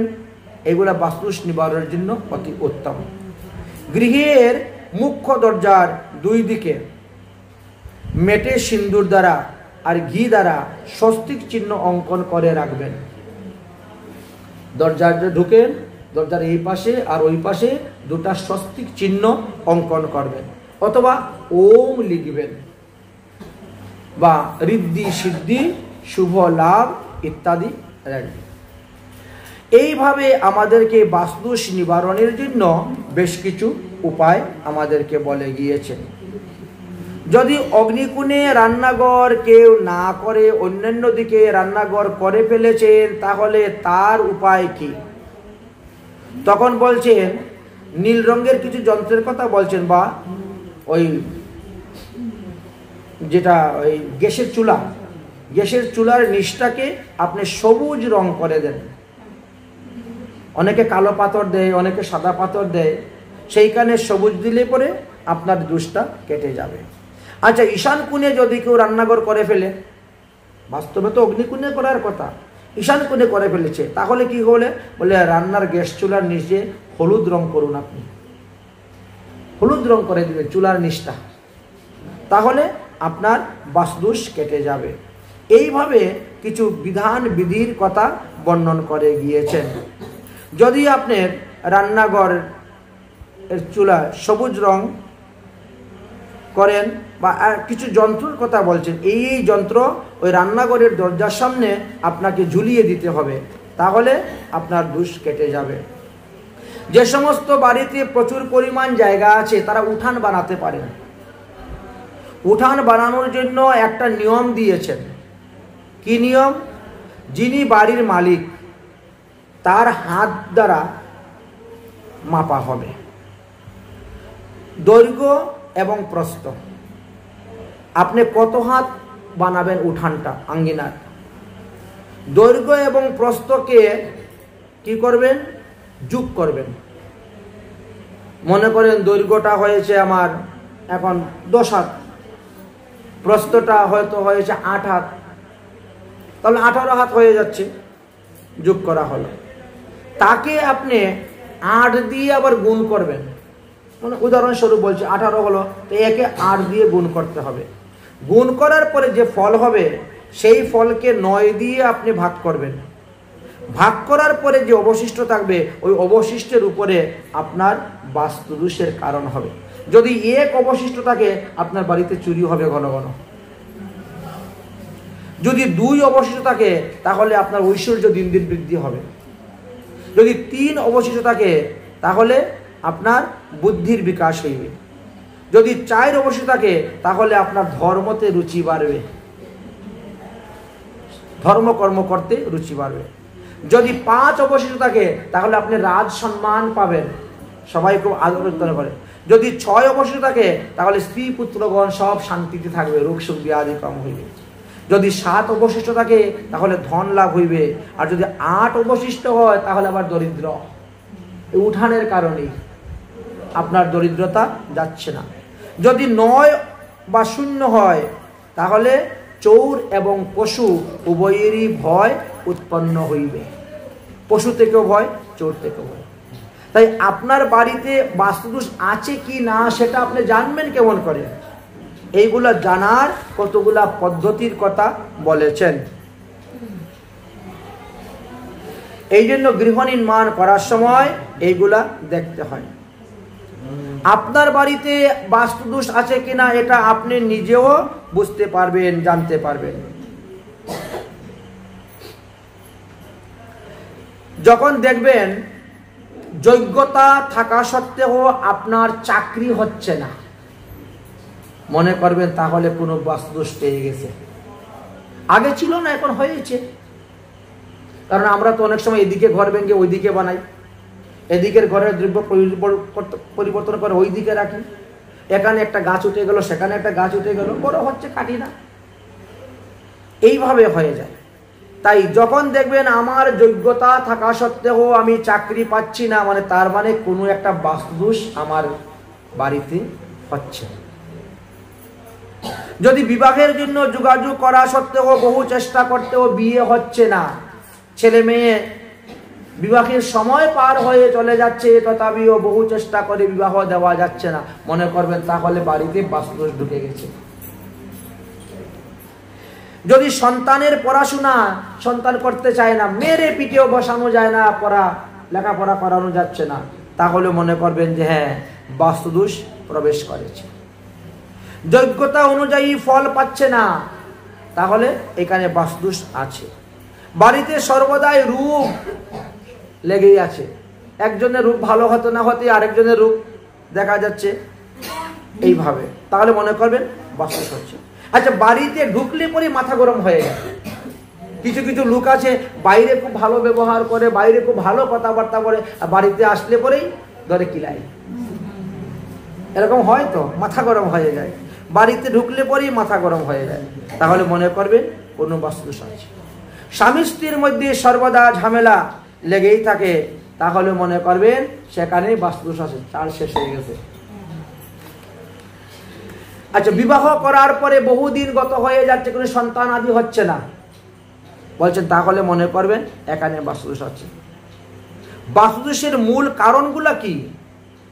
কারণ হলো, যদি বাড়ির ঈশান কোণে, পূর্ব দিকে, উত্তর দিকে বা অগ্নিকোণে শৌচালয় থাকে, তাহলে এটা প্রথম বাস্তুদোষ আমাদের মনে করতে হবে। এই জন্য ঈশান কোণে বানাইতে নাই। আচ্ছা, যদি অগ্নিকোণে শৌচালয় থাকে সেটাও নিষেধ। বাড়ির মধ্যে যদি পচা দুর্গন্ধ আসে, বাড়ি থেকে, মাটি থেকেও পচা দুর্গন্ধ বেরোচ্ছে, তাহলে মনে করবেন ওখানে বাস্তুদোষ আছে। বাড়ির মাটির রং যদি কালো হয়, মাটির রং কালো হয়ে যাচ্ছে দিন দিন, আগে ছিল ভালো কিন্তু এখন কালো হয়ে যাচ্ছে, মনে করে তাহলে বাস্তুদোষ ঢুকে গেছে। বাড়ির জল যদি জমে থাকে, গড়িয়ে না যায় পরিষ্কারভাবে, তাহলেও বাস্তুদোষটা এসে যায়। ঈশান কোণে যদি সিঁড়ি, ঘর যে তৈরি করেন, ঈশান কোণে যদি সিঁড়ি বানান, তাহলে ওখানে বাস্তুদোষ আসবে। সিঁড়ি যখন বানাবেন তখন ঘড়ির কাঁটা যেভাবে ঘুরে সেইভাবে সিঁড়ি বানাতে হয়, ঘড়ির কাঁটার বিপরীত দিকে সিঁড়ি বানাইতে নাই। এবার বুঝলেন তো? মানে এই গিয়ে এই গেলেন, এই গিয়ে এই উঠলেন, তাহলে শুদ্ধ। আর যদি ওই দিকে এই উঠেন তাহলে অশুদ্ধ হয়ে গেল, ঘড়ির কাঁটার বিপরীত দিকে হয়ে গেল, তাহলে মনে করলেন সেখানে বাস্তুদোষ হয়ে গেছে। বাড়ির নৈরিত কোণে যদি কোনো গর্ত থাকে, তাহলেও কিন্তু বাস্তুদোষ হয়ে যায়। এই জন্য বাস্তুদোষ নির্ণয় করার জন্য এই সমস্ত পদ্ধতির কথা আমাদেরকে বলছেন। বাড়িঘর বানিয়ে আমরা কিভাবে সুখে শান্তিতে বাস করতে থাকবো। গৃহের শুভ নির্ণয় করার জন্য আমাদেরকে আগে হাত মেপে ঘর বানাইতে হয়।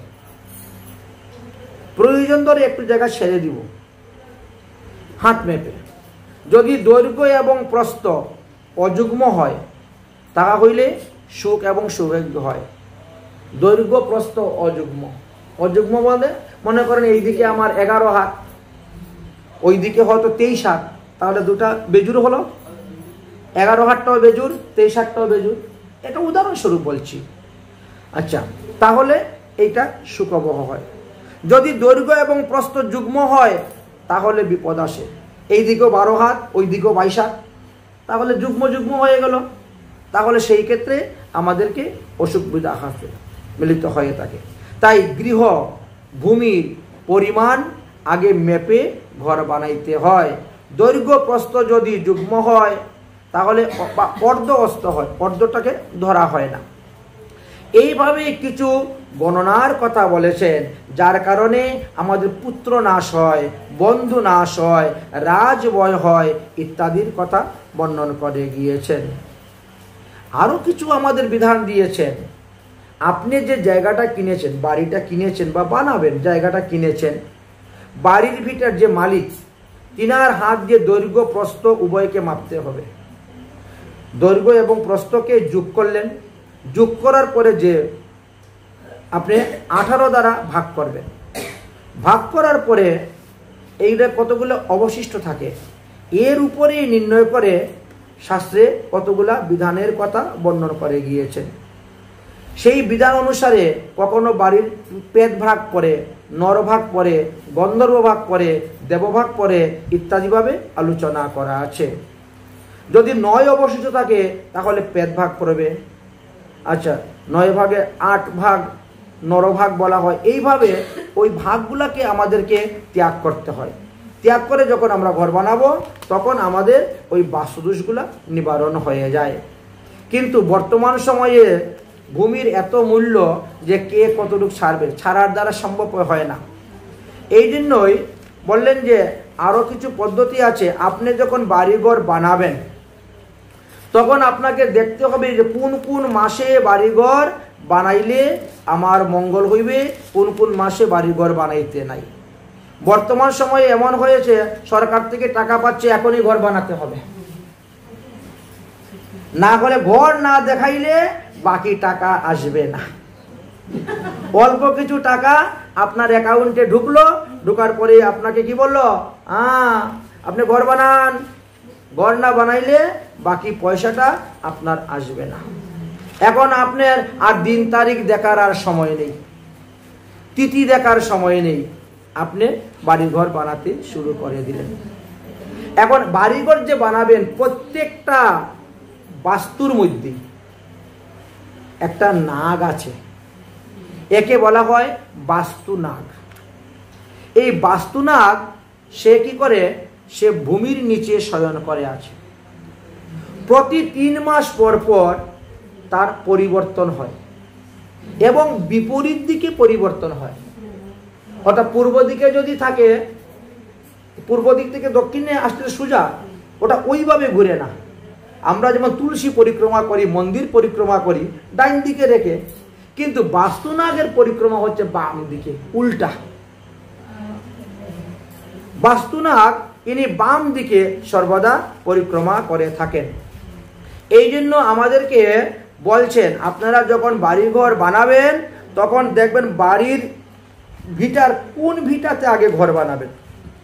মনে করেন একটা জায়গাকে 4 ভিটা আমরা করি, পূর্ব পুতার ঘর, পশ্চিমের পুতার ঘর, উত্তরের পুতার ঘর বা দক্ষিণের পুতার ঘর, এইভাবেই তো আমরা বলি সাধারণভাবে।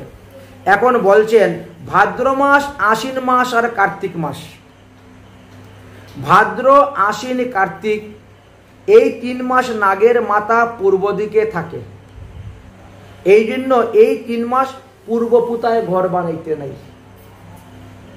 যদি পূর্ব পুতায় ঘর বানান তাহলে বাস্তু নাগের মাথার মধ্যে আপনার কুদালের ছেদ পড়লো, এতে বাড়ির যে মালিক সে ওই বাড়ি আর ভোগ করতে পারবে না, তার আগেই মরে যাবে দোষের কারণে। আয়ু থাকতে পারে তিনার 100 বৎসর, কিন্তু এই যে দোষ, এই দোষের কারণে তিনার অকালেই মৃত্যু হয়। তাহলে কি করব আমরা? ভাদ্র, আশ্বিন, কার্তিক এই 3 মাস যদি বাস্তুনাগের মাথা পূর্ব দিকে থাকে, বলে তাহলে বাস্তুনাগের কুলেতে আপনি ঘর বানাইতে পারেন। তাহলে দক্ষিণ দিকে আপনি ঘর বানান, অতি উত্তম। ওই সময়ে যদি আপনি দক্ষিণের ভিটা মানে বাড়ির অংশের দক্ষিণ অংশের দিকে ঘর বানান, তাহলে আর দরজা উত্তরমুখী করে দেন, উত্তরমুখী দরজা করলেন, তাহলে আপনার আর কোনো দোষ হইবে না। এটা গরুর পুরাণের পূর্বখণ্ডের 46 অধ্যায়ে বর্ণন করে গিয়েছেন। তার ভাদ্র মাসের থেকে আরম্ভ করে, মানে শ্রীকৃষ্ণের জন্ম ভাদ্র মাস, রাধারানীর জন্ম ভাদ্র মাস, বামন ভগবানের জন্ম ভাদ্র মাস, এই জন্য তার ভাদ্র, আশ্বিন, কার্তিক কখনো বাড়ির পূর্ব ভিটায় ঘর বানাইতে নাই। ওই সময়ে দক্ষিণ ভিটায় ঘর বানানো অতি উত্তম, এবং উত্তরমুখী দরজা করে আপনি সেই সময় ঘর বানাতে পারেন, বা আপনার সুবিধা মতে আপনি পূর্বমুখী করেন বা পশ্চিমমুখী করেন। বানাচ্ছেনই তো দক্ষিণে ভিটা, ওইদিকে তো আর দরজা করা যাবে না। এবারে বলেন অগ্রায়ণ, পৌষ, মাঘ। অগ্রায়ণ, পৌষ, মাঘ এই 3 মাস নাগের মাথা দক্ষিণ দিকে থাকে।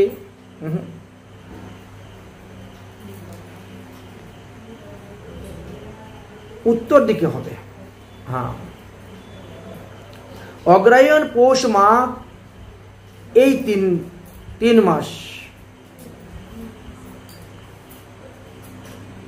নাক তো উল্টা ঘুরতেছে বিপরীত ভাবে, তাহলে উত্তর দিকে থাকলো মাথাটা। তো উত্তর দিকে যদি মাথা থাকে, তাহলে আমরা অন্য পুতার দিকে ঘর বানাইতে পারবো। পশ্চিমের পুতায় গৃহ নির্মাণ উত্তম হইবে। তাহলে ওই নাগের কুলের মধ্যে হচ্ছে। ঠিক তেমনি ভাবে ফাল্গুন, চৈত্র, বৈশাখ এই 3 মাস নাগের মাথা পশ্চিম দিকে থাকে। এই জন্য বললেন আপনি উত্তরের পুতায় ঘর, যখন তার যেখানে মাথা তার বিপরীত দিকে করতে পারেন, অথবা তার কুলে বানাতে পারেন পেটের মধ্যে। জ্যৈষ্ঠী, আষাঢ়, শ্রাবণ এই 3 মাস বাস্তুনাগের মাথা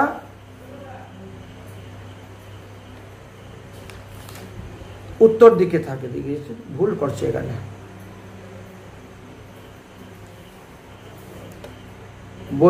ভাদ্র, আশ্বিন, কার্তিকে যদি পূর্ব দিকে থাকে, তাহলে অগ্রায়ণ, পৌষ, মাঘ থাকবে উত্তর দিকে, এবং ফাল্গুন, চৈত্র, বৈশাখ থাকবে পশ্চিম দিকে, আর জ্যৈষ্ঠ, আষাঢ়, শ্রাবণ থাকবে দক্ষিণ দিকে মাথা। আর সেই সময়ে আপনি তার বিপরীত দিকে ঘর বানাইতে হবে, তবেই আপনার মঙ্গল হইবে। ঘরের দরজা যে আমরা বানাই, তারও কিছু দৈর্ঘ্য প্রস্থের কথা বর্ণন করে গিয়েছেন। এক সোজাসুজি ভাবে 3 দরজা রাখতে নাই, এই জন্য দরজাগুলাও একটু এলোমেলো ভাবে রাখতে হয়। দরজা যদি কেউ বানিয়ে ফেলে, তাহলে সবসময় পর্দা দিয়ে রাখতে হবে, দরজাতে পর্দা থাকতে হবে, না হলে দুঃসবহ হয়ে যায়। ঘরের দরজা যেই পরিমাণে দৈর্ঘ্য হইবে, তার অর্ধেক বিস্তার হইবে। অর্থাৎ 6 ফুট যদি হয়, তাহলে 3/6 দরজা বানাতে হবে। এইভাবে কতগুলো নিয়ম আছে। বাসনাগের পৃষ্ঠ যে মাসে যেদিকে থাকবে, সেই দিকে জল গড়াইয়া যায়, এই রূপে উঠান তৈরি করলেও মঙ্গল হইবে। বাড়ির ঈশান কোণে জল গড়াইয়া গেলে পুত্রহানি হয়। বাড়ির ঈশান কোণের দিকে যদি বাড়ির সমস্ত জল নামে, তাহলে পুত্রহানি হইবে। বাড়ির দক্ষিণ দিকে জল গড়াইয়া গেলে মানুষ বলবীর্যহীন হয়ে যায়। বাড়ির অগ্নিকোণের দিকে জল গড়াইয়া গেলে ভব বন্ধন হয়। বাড়ির বায়ুকোণের দিকে যদি জল গড়িয়ে যায়, তাহলে পুত্র লাভ এবং সুতিত্ব লাভ হয়ে থাকে। বাড়ির উত্তর দিকে যদি জল গড়িয়ে যায়, তাহলে রাজবয় হয়। বাড়ির পশ্চিম দিকে যদি জল গড়িয়ে যায়, তাহলে পীড়া এবং বন্ধন হয়ে থাকে। গৃহের উত্তর দিকে দ্বার করিলে রাজবয় এবং সন্তান বিনাশ হয়, সন্ততি হানি হয়, শত্রু বৃদ্ধি হয়, ধন বৃদ্ধি হয়, কলহ হয়, পুত্রনাশ হয়। এইভাবেও অশুভ মানা হয়েছে। তাই কার্যক্ষেত্র অনুসারে আপনার ঘরের দরজারও পরিবর্তন করিতে হয়। গৃহের পূর্ব দিকে দরজা করিলেও মানে পূর্ব পুতার মধ্যে ঘর আবার পূর্ব দিকে দরজা, এরকম অনেক সময় হয়ে যায়। পশ্চিম পুতায় ঘর, পশ্চিম দিকে দরজা, এরকম হয়ে যায়।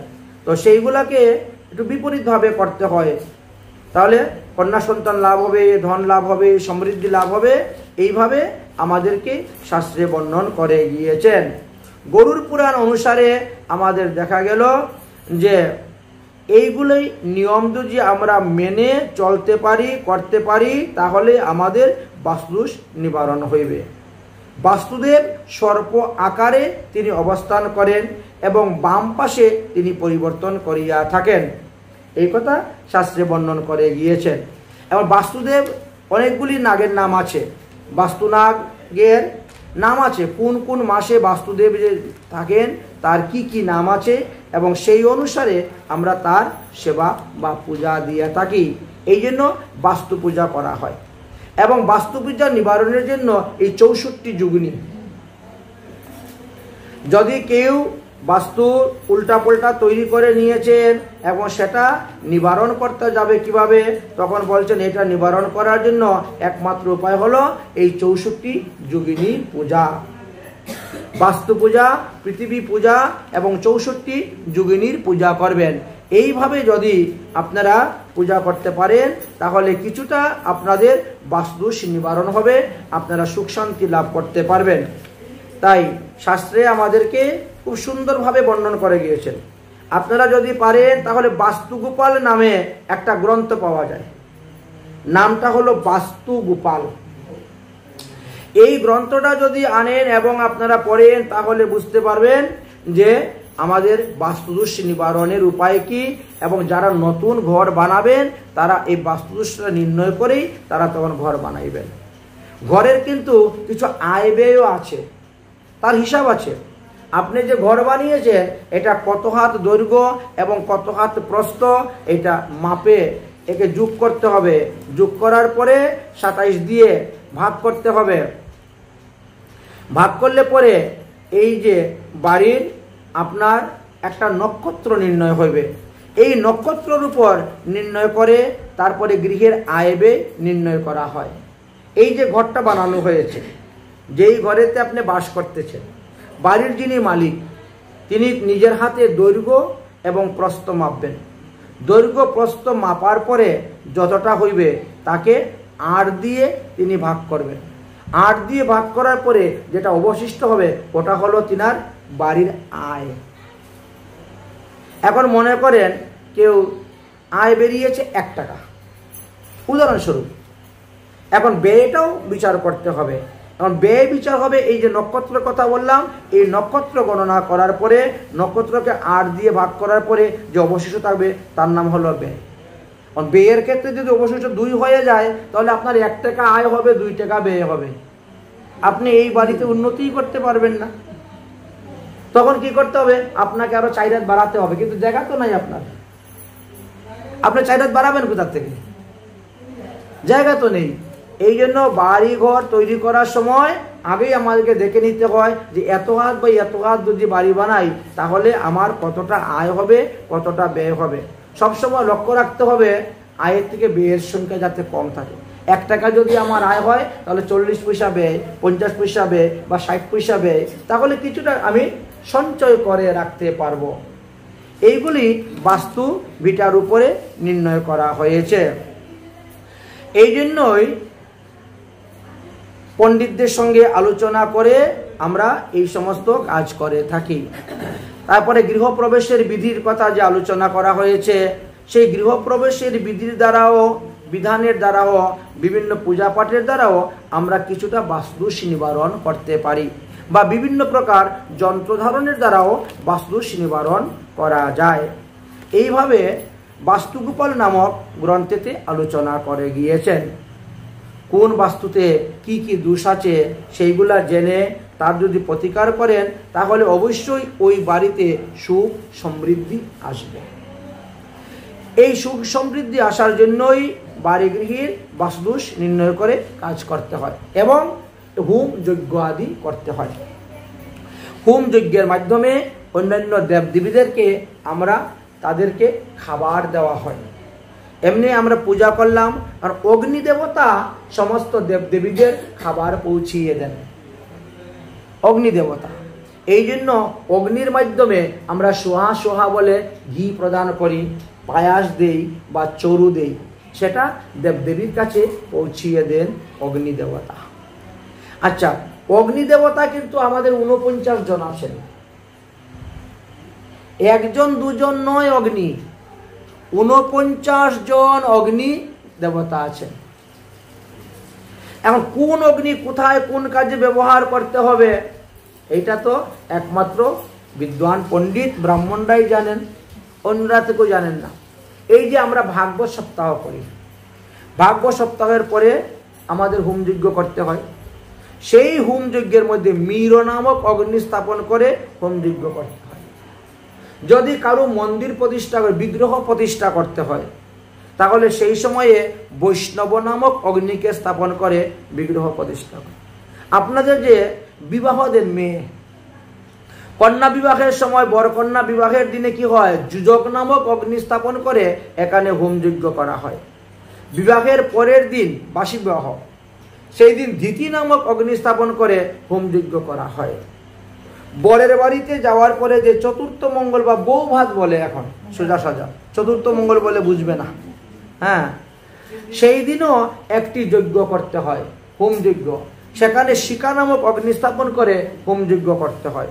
আচ্ছা, যাদের পুত্র সন্তান হচ্ছে না, সন্তান প্রাপ্তির জন্য হোমযজ্ঞ করা হয়, বা পুত্র কন্যা কোনো সন্তানই হচ্ছে না, তিনার যে বন্ধাত্ম দোষ, সেই দোষ কাটানোর জন্য একটা পুং সেবন নামক একটা যজ্ঞ করতে হয়।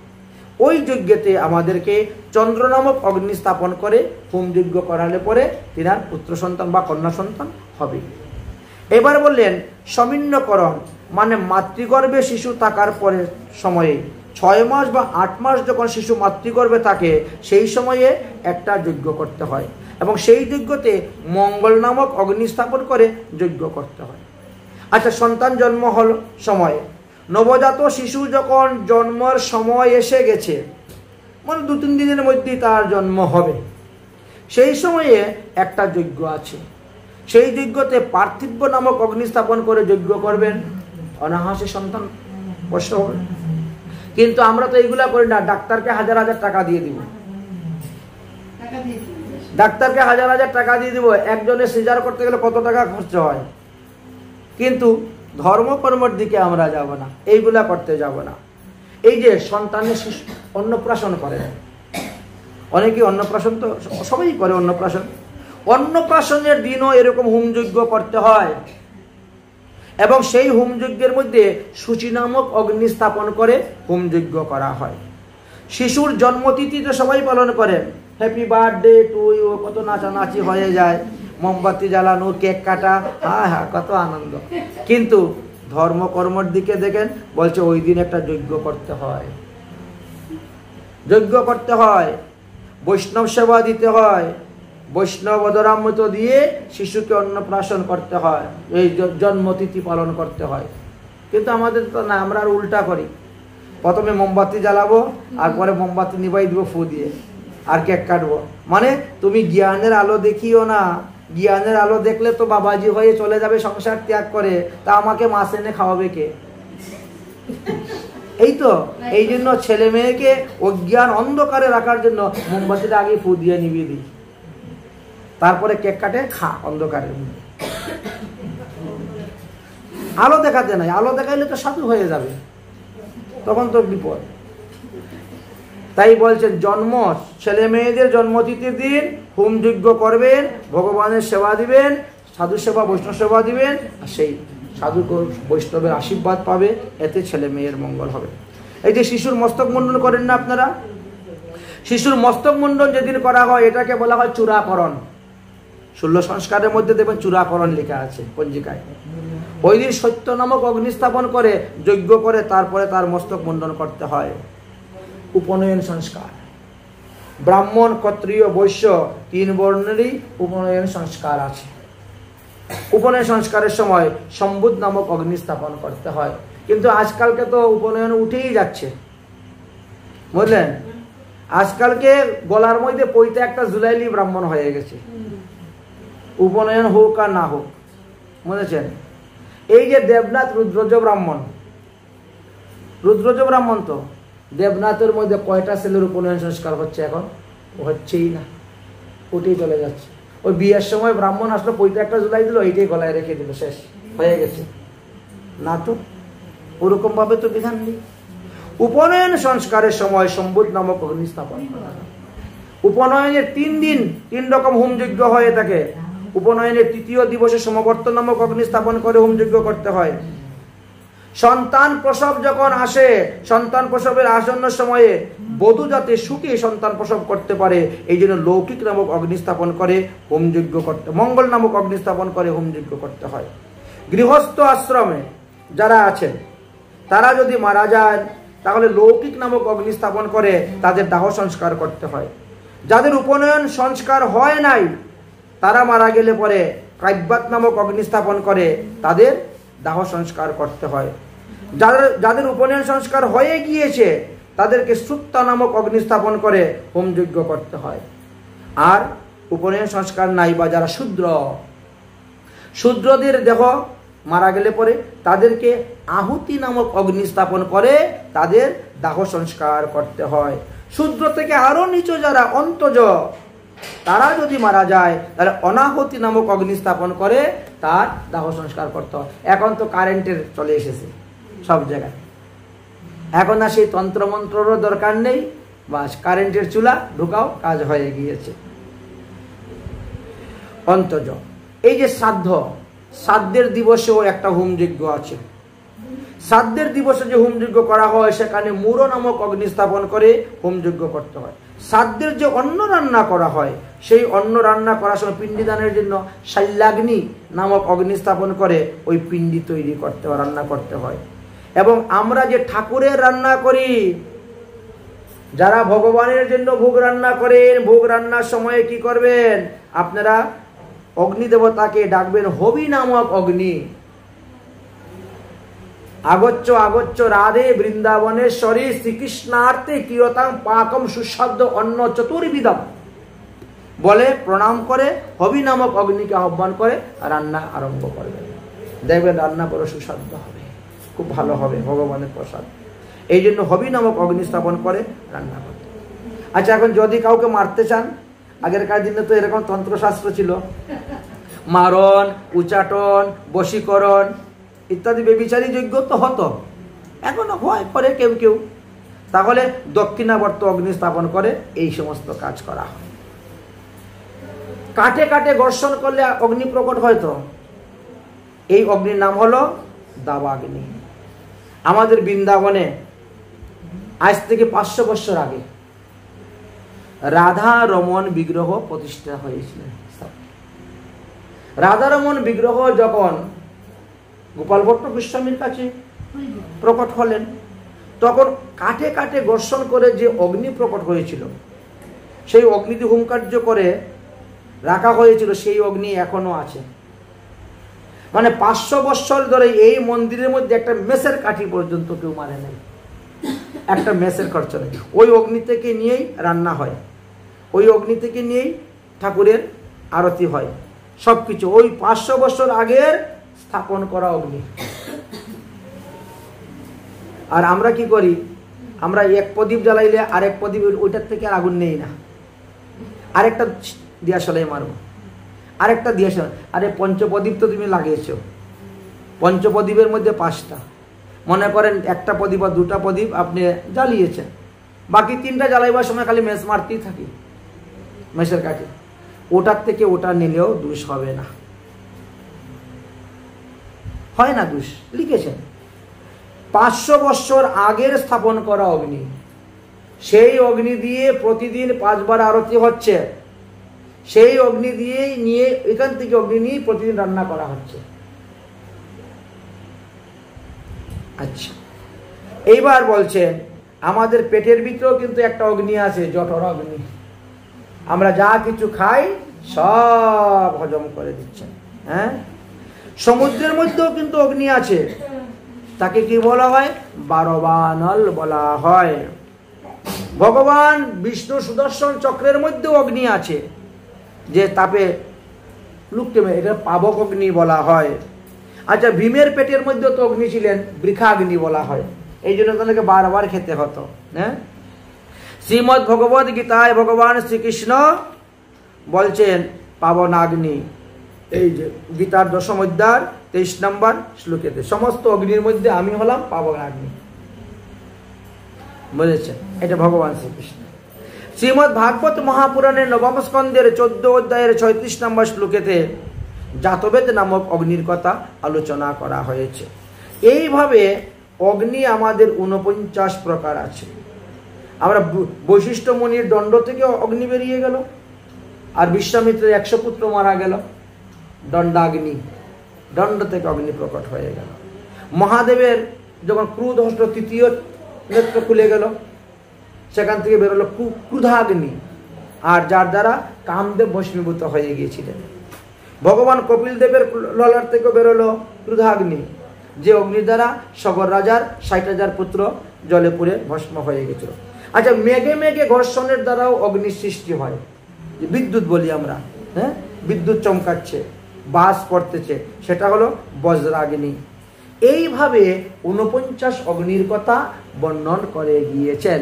তাই কোন কোন অনুষ্ঠানে, কোন কোন উৎসবে কি কি অগ্নি স্থাপন করে আপনি কার্য করলে গৃহের মঙ্গল হবে, সুখ হবে, শান্তি হবে, ইত্যাদির কথা বর্ণন করে গিয়েছেন। এই জন্য শ্রীমদ্ ভাগবত মহাপুরাণ হলো মধ্যস্থ, মধ্যস্থ শ্রী ভাগবত মহাপুরাণ। আর ভাগবত ধর্ম হলো সর্বশ্রেষ্ঠ ধর্ম। তাই ভাগবত ধর্ম যাজন করে যদি কেউ সংসার করেন, তাহলে তার সংসার হবে কৃষ্ণের সংসার। তাই শাস্ত্রে বলছেন, কৃষ্ণের সংসার করো, ছাড়ি অনাচার। যত অনাচার আছে সব আস্তে আস্তে ত্যাগ করুন। একদিন 2 দিনে হবে না, অভ্যাস এবং বৈরাগ্যের দ্বারা ধীরে ধীরে ধীরে ধীরে সব করতে পারবেন। কারণ শরীরের নাম মহাশয়, যাহা শোয়াইবেন তাহাই শয়। আপনি অভ্যাসের দ্বারা সব করতে পারবেন। একটা কথা বলে না, যেমন তেমন লয়, 3 দিন করলেই হয়। আপনি যদি ইচ্ছা করেন ভালোভাবে, 3 দিন 4 দিনে আপনার সেই স্বভাবের পরিবর্তন হয়ে যায়, করা যায়। তাই আমরা আজকে এই ভাগবত মাধ্যমে জানতে পারলাম এই পৃথিবীর সৃষ্টি তত্ত্ব কথা, পৃথিবীর পূজার কথা। সর্বপ্রথম পৃথিবী পূজা কে করেছিলেন? ব্রহ্মা। তারপরে আস্তে আস্তে দেবগণ, মনুষ্যগণ, গন্ধর্বগণ, মুনি ঋষিগণ সবাই করলেন। এইভাবে পৃথিবী দেবীর সেবা পূজা চলে আসতেছে। অতএব পৃথিবী দেবীর কাছে যে আমরা অপরাধ করি, তার জন্য প্রতিদিন সকালবেলা আমাদের ক্ষমা চাইতে হয়। তাই ঘুমের থেকে উঠেই আগে পৃথিবী দেবীকে প্রণাম করবেন, প্রণাম করবেন, তারপরে এখানেও কিছু কথা আছে। বলছেন আপনি যখন ঘুমের থেকে উঠবেন, ঘুমের থেকে ওঠার পরে দেখবেন কোন নাকের দিয়ে পরিষ্কার শ্বাস বেরোচ্ছে, দেখবেন কোন নাকে দিয়ে পরিষ্কার মানে আটকে আটকে যাচ্ছে না, সেই পাওটা আগে দিবেন ভূমিতে, তাহলে আপনার মঙ্গল। আপনি যখন কোথাও যাচ্ছেন তখনও দেখবেন কোন নাকে দিয়ে পরিষ্কার শ্বাস বেরোচ্ছে, সেই পাওটা আগে ঘরের চৌকাঠের বাইরে দিবেন। হ্যাঁ, তাহলে আপনার আর আপদ বিপদ হবে না। এটা হলো শ্বাসের যাত্রা। যে নাকে দিয়ে পরিষ্কার শ্বাস বেরোচ্ছে ওই পাটা আগে দিন। আচ্ছা, এখন 2 নাকেই যদি সমান বেরোয় তাহলে কি করবেন? তাহলে আপনাকে কিছু সময় ঘরের মধ্যে বসতে হবে,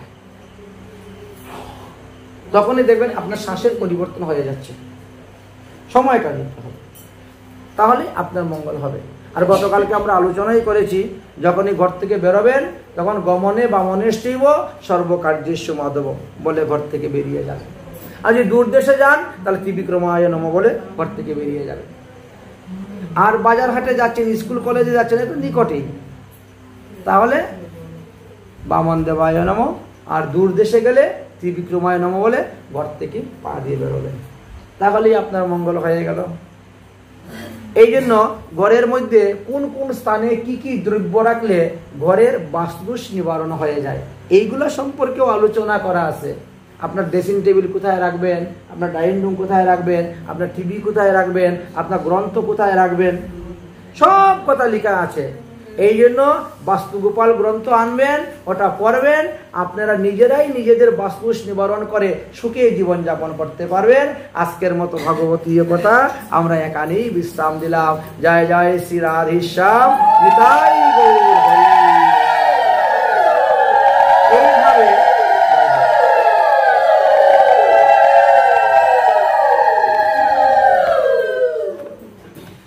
জয় রাধে কৃষ্ণ গোবিন্দ, ও রাধে গোবিন্দ, ও রাধে গোবিন্দ, রাধে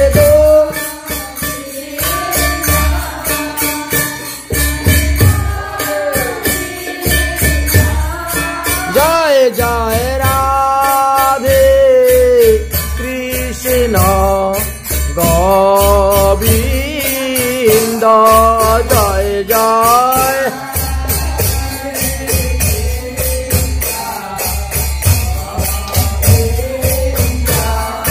জয় জয় শ্যাম সুন্দর মদন মোহন বৃন্দাবন চন্দ্র, জয় জয়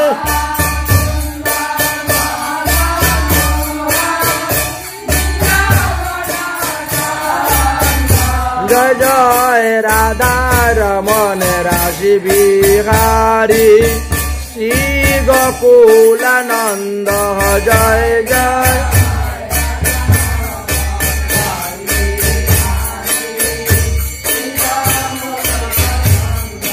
জয় জয় রাধা কান্ত রাধা বিনাথ শ্রী রাধে গোবিন্দ,